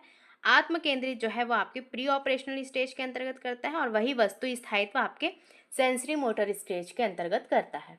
तो इसका सही आंसर हो जाएगा आपका ऑप्शन नंबर बी। सभी ऑप्शंस के बारे में भी आपको अच्छे से पता होना चाहिए, इसीलिए हम यहाँ पर एक एक ऑप्शंस को अच्छे से डिटेल में पढ़ते हुए चल रहे हैं। नेक्स्ट है आपका किस चरण में बच्चे अमूर्त और काल्पनिक सोच विकसित करते हैं? तो आपका अमूर्त और काल्पनिक सोच आपके फॉर्मल स्टेज के अंतर्गत आता है। ऑप्शन नंबर डी आपका इसमें सही हो जाएगा। नेक्स्ट है आपका क्वेश्चन नंबर 14। औपचारिक ऑपरेशनल चरण की आयु सीमा क्या है? तो लास्ट आपका स्टेज होता है फॉर्मल ऑपरेशनल स्टेज। इसकी अवस्था होती है 11 वर्ष और इससे अधिक। और ये आपके प्री ऑपरेशनल स्टेज की अवस्था है और ये आपके कॉन्क्रीट के अंतर्गत आएगा और ये आपके सेंसरी मोटर के अंतर्गत आएगा। नेक्स्ट है आपका क्वेश्चन नंबर 15। पियाजे के सिद्धांत में आत्मसातकरण क्या है? नई जानकारी को फिट करने के लिए स्कीमा को संशोधित करना, नई जानकारी को मौजूद स्कीमा में शामिल करना, नई स्कीमा बनाना या फिर पुरानी स्कीमा को भूल जाना। तो आत्मसातकरण के बारे में भी हमने पढ़ा था। आत्मसातकरण जो होती है वो आपकी नई जानकारी को मौजूदा स्कीमा में शामिल करना, ये आपके आत्मसातकरण के अंतर्गत आती है। तो ऑप्शन नंबर बी आपका इसमें सही हो जाएगा। नेक्स्ट है आपका क्वेश्चन नंबर 16। पियाजे के सिद्धांत में समायोजन क्या है? नई जानकारी को मौजूदा स्कीमा में शामिल करना, नई जानकारी को फिट करने के लिए स्कीमा को संशोधित करना, या फिर नई जानकारी को नज़रअंदाज करना, या फिर नए व्यवहार विकसित करना। तो इसका सही आंसर हो जाएगा जो समायोजन का अर्थ है वो आपके नई जानकारी को फिट करने के लिए स्कीमा को संशोधित करना, ये आपके समायोजन के अंतर्गत आती है। जो समायोजन होती है उसमें कोई भी नई जानकारी जो होती है वो मौजूदा स्कीमा में फिट नहीं होती है, तो उसे फिट करने के लिए एक स्कीमा को संशोधित करना होता है, तो वही आपके समायोजन के अंतर्गत आता है। तो समायोजन और आत्मसातकरण के बारे में आप अच्छे से समझ गए होंगे। नेक्स्ट है आपका क्वेश्चन नंबर 17। पियाजे के सिद्धांत में स्कीमा क्या है? एक भौतिक वस्तु, एक संज्ञानात्मक ढांचा या अवधारणा, एक प्रकार का व्यवहार या एक स्मृति तकनीक। इसका सही आंसर हो जाएगा जो स्कीमा होती है वो एक संज्ञानात्मक ढांचा या अवधारणा होती है। स्कीमा जो होती है वो एक मानसिक संरचना होती है जो दुनिया को समझने और व्यवस्थित करने में मदद करती है, तो इसीलिए ऑप्शन नंबर बी आपका इसमें सही हो जाएगा। नेक्स्ट है आपका क्वेश्चन नंबर 18। पियाजे के अनुसार संतुलन क्या है? आत्मसातकरण और समायोजन के बीच संतुलन, एक नई स्कीमा बनाना, पुरानी स्कीमा को हटाना, या फिर व्यवहार में परिवर्तन।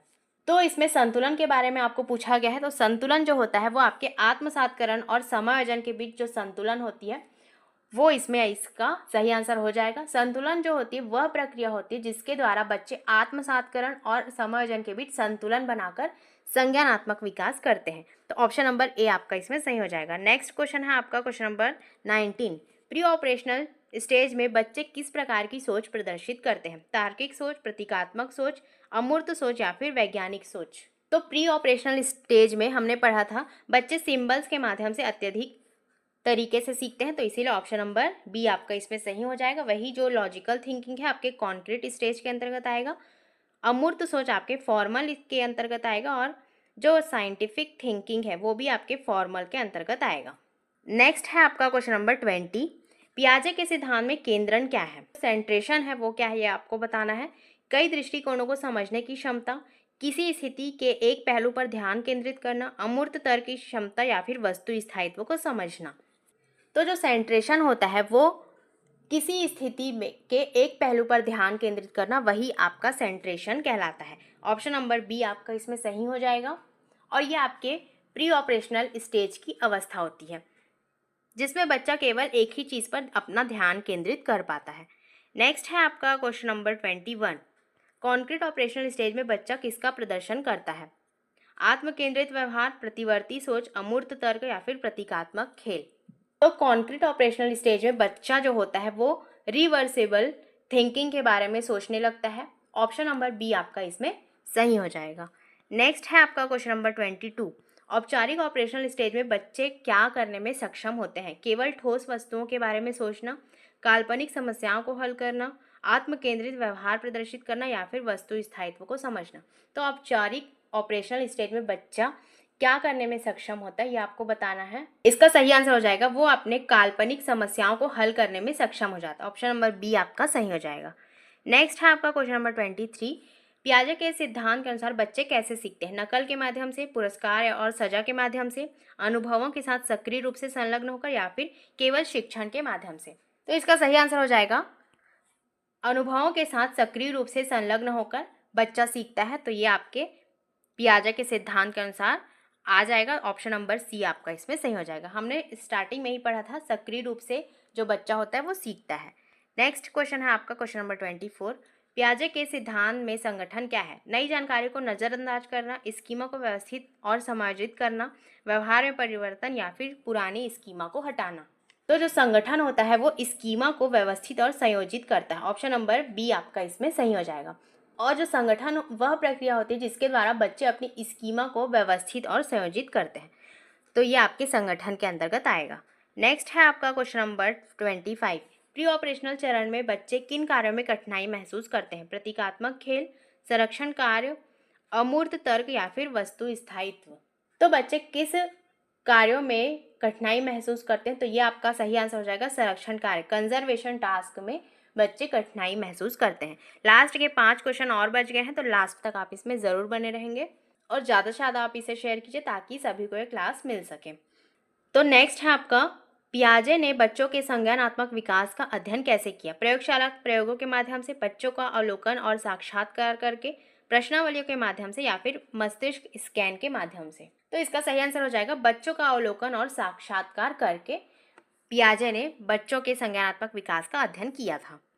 नेक्स्ट है क्वेश्चन नंबर 27, पियाजे के सिद्धांत में अपरिवर्तनीयता क्या है? इरिवर्सिबिलिटी क्या है? अमूर्त सोचने की क्षमता, मानसिक रूप से कार्य को उलटने में असमर्थता, वस्तु स्थायित्व को समझना या फिर तार्किक तर्क की क्षमता।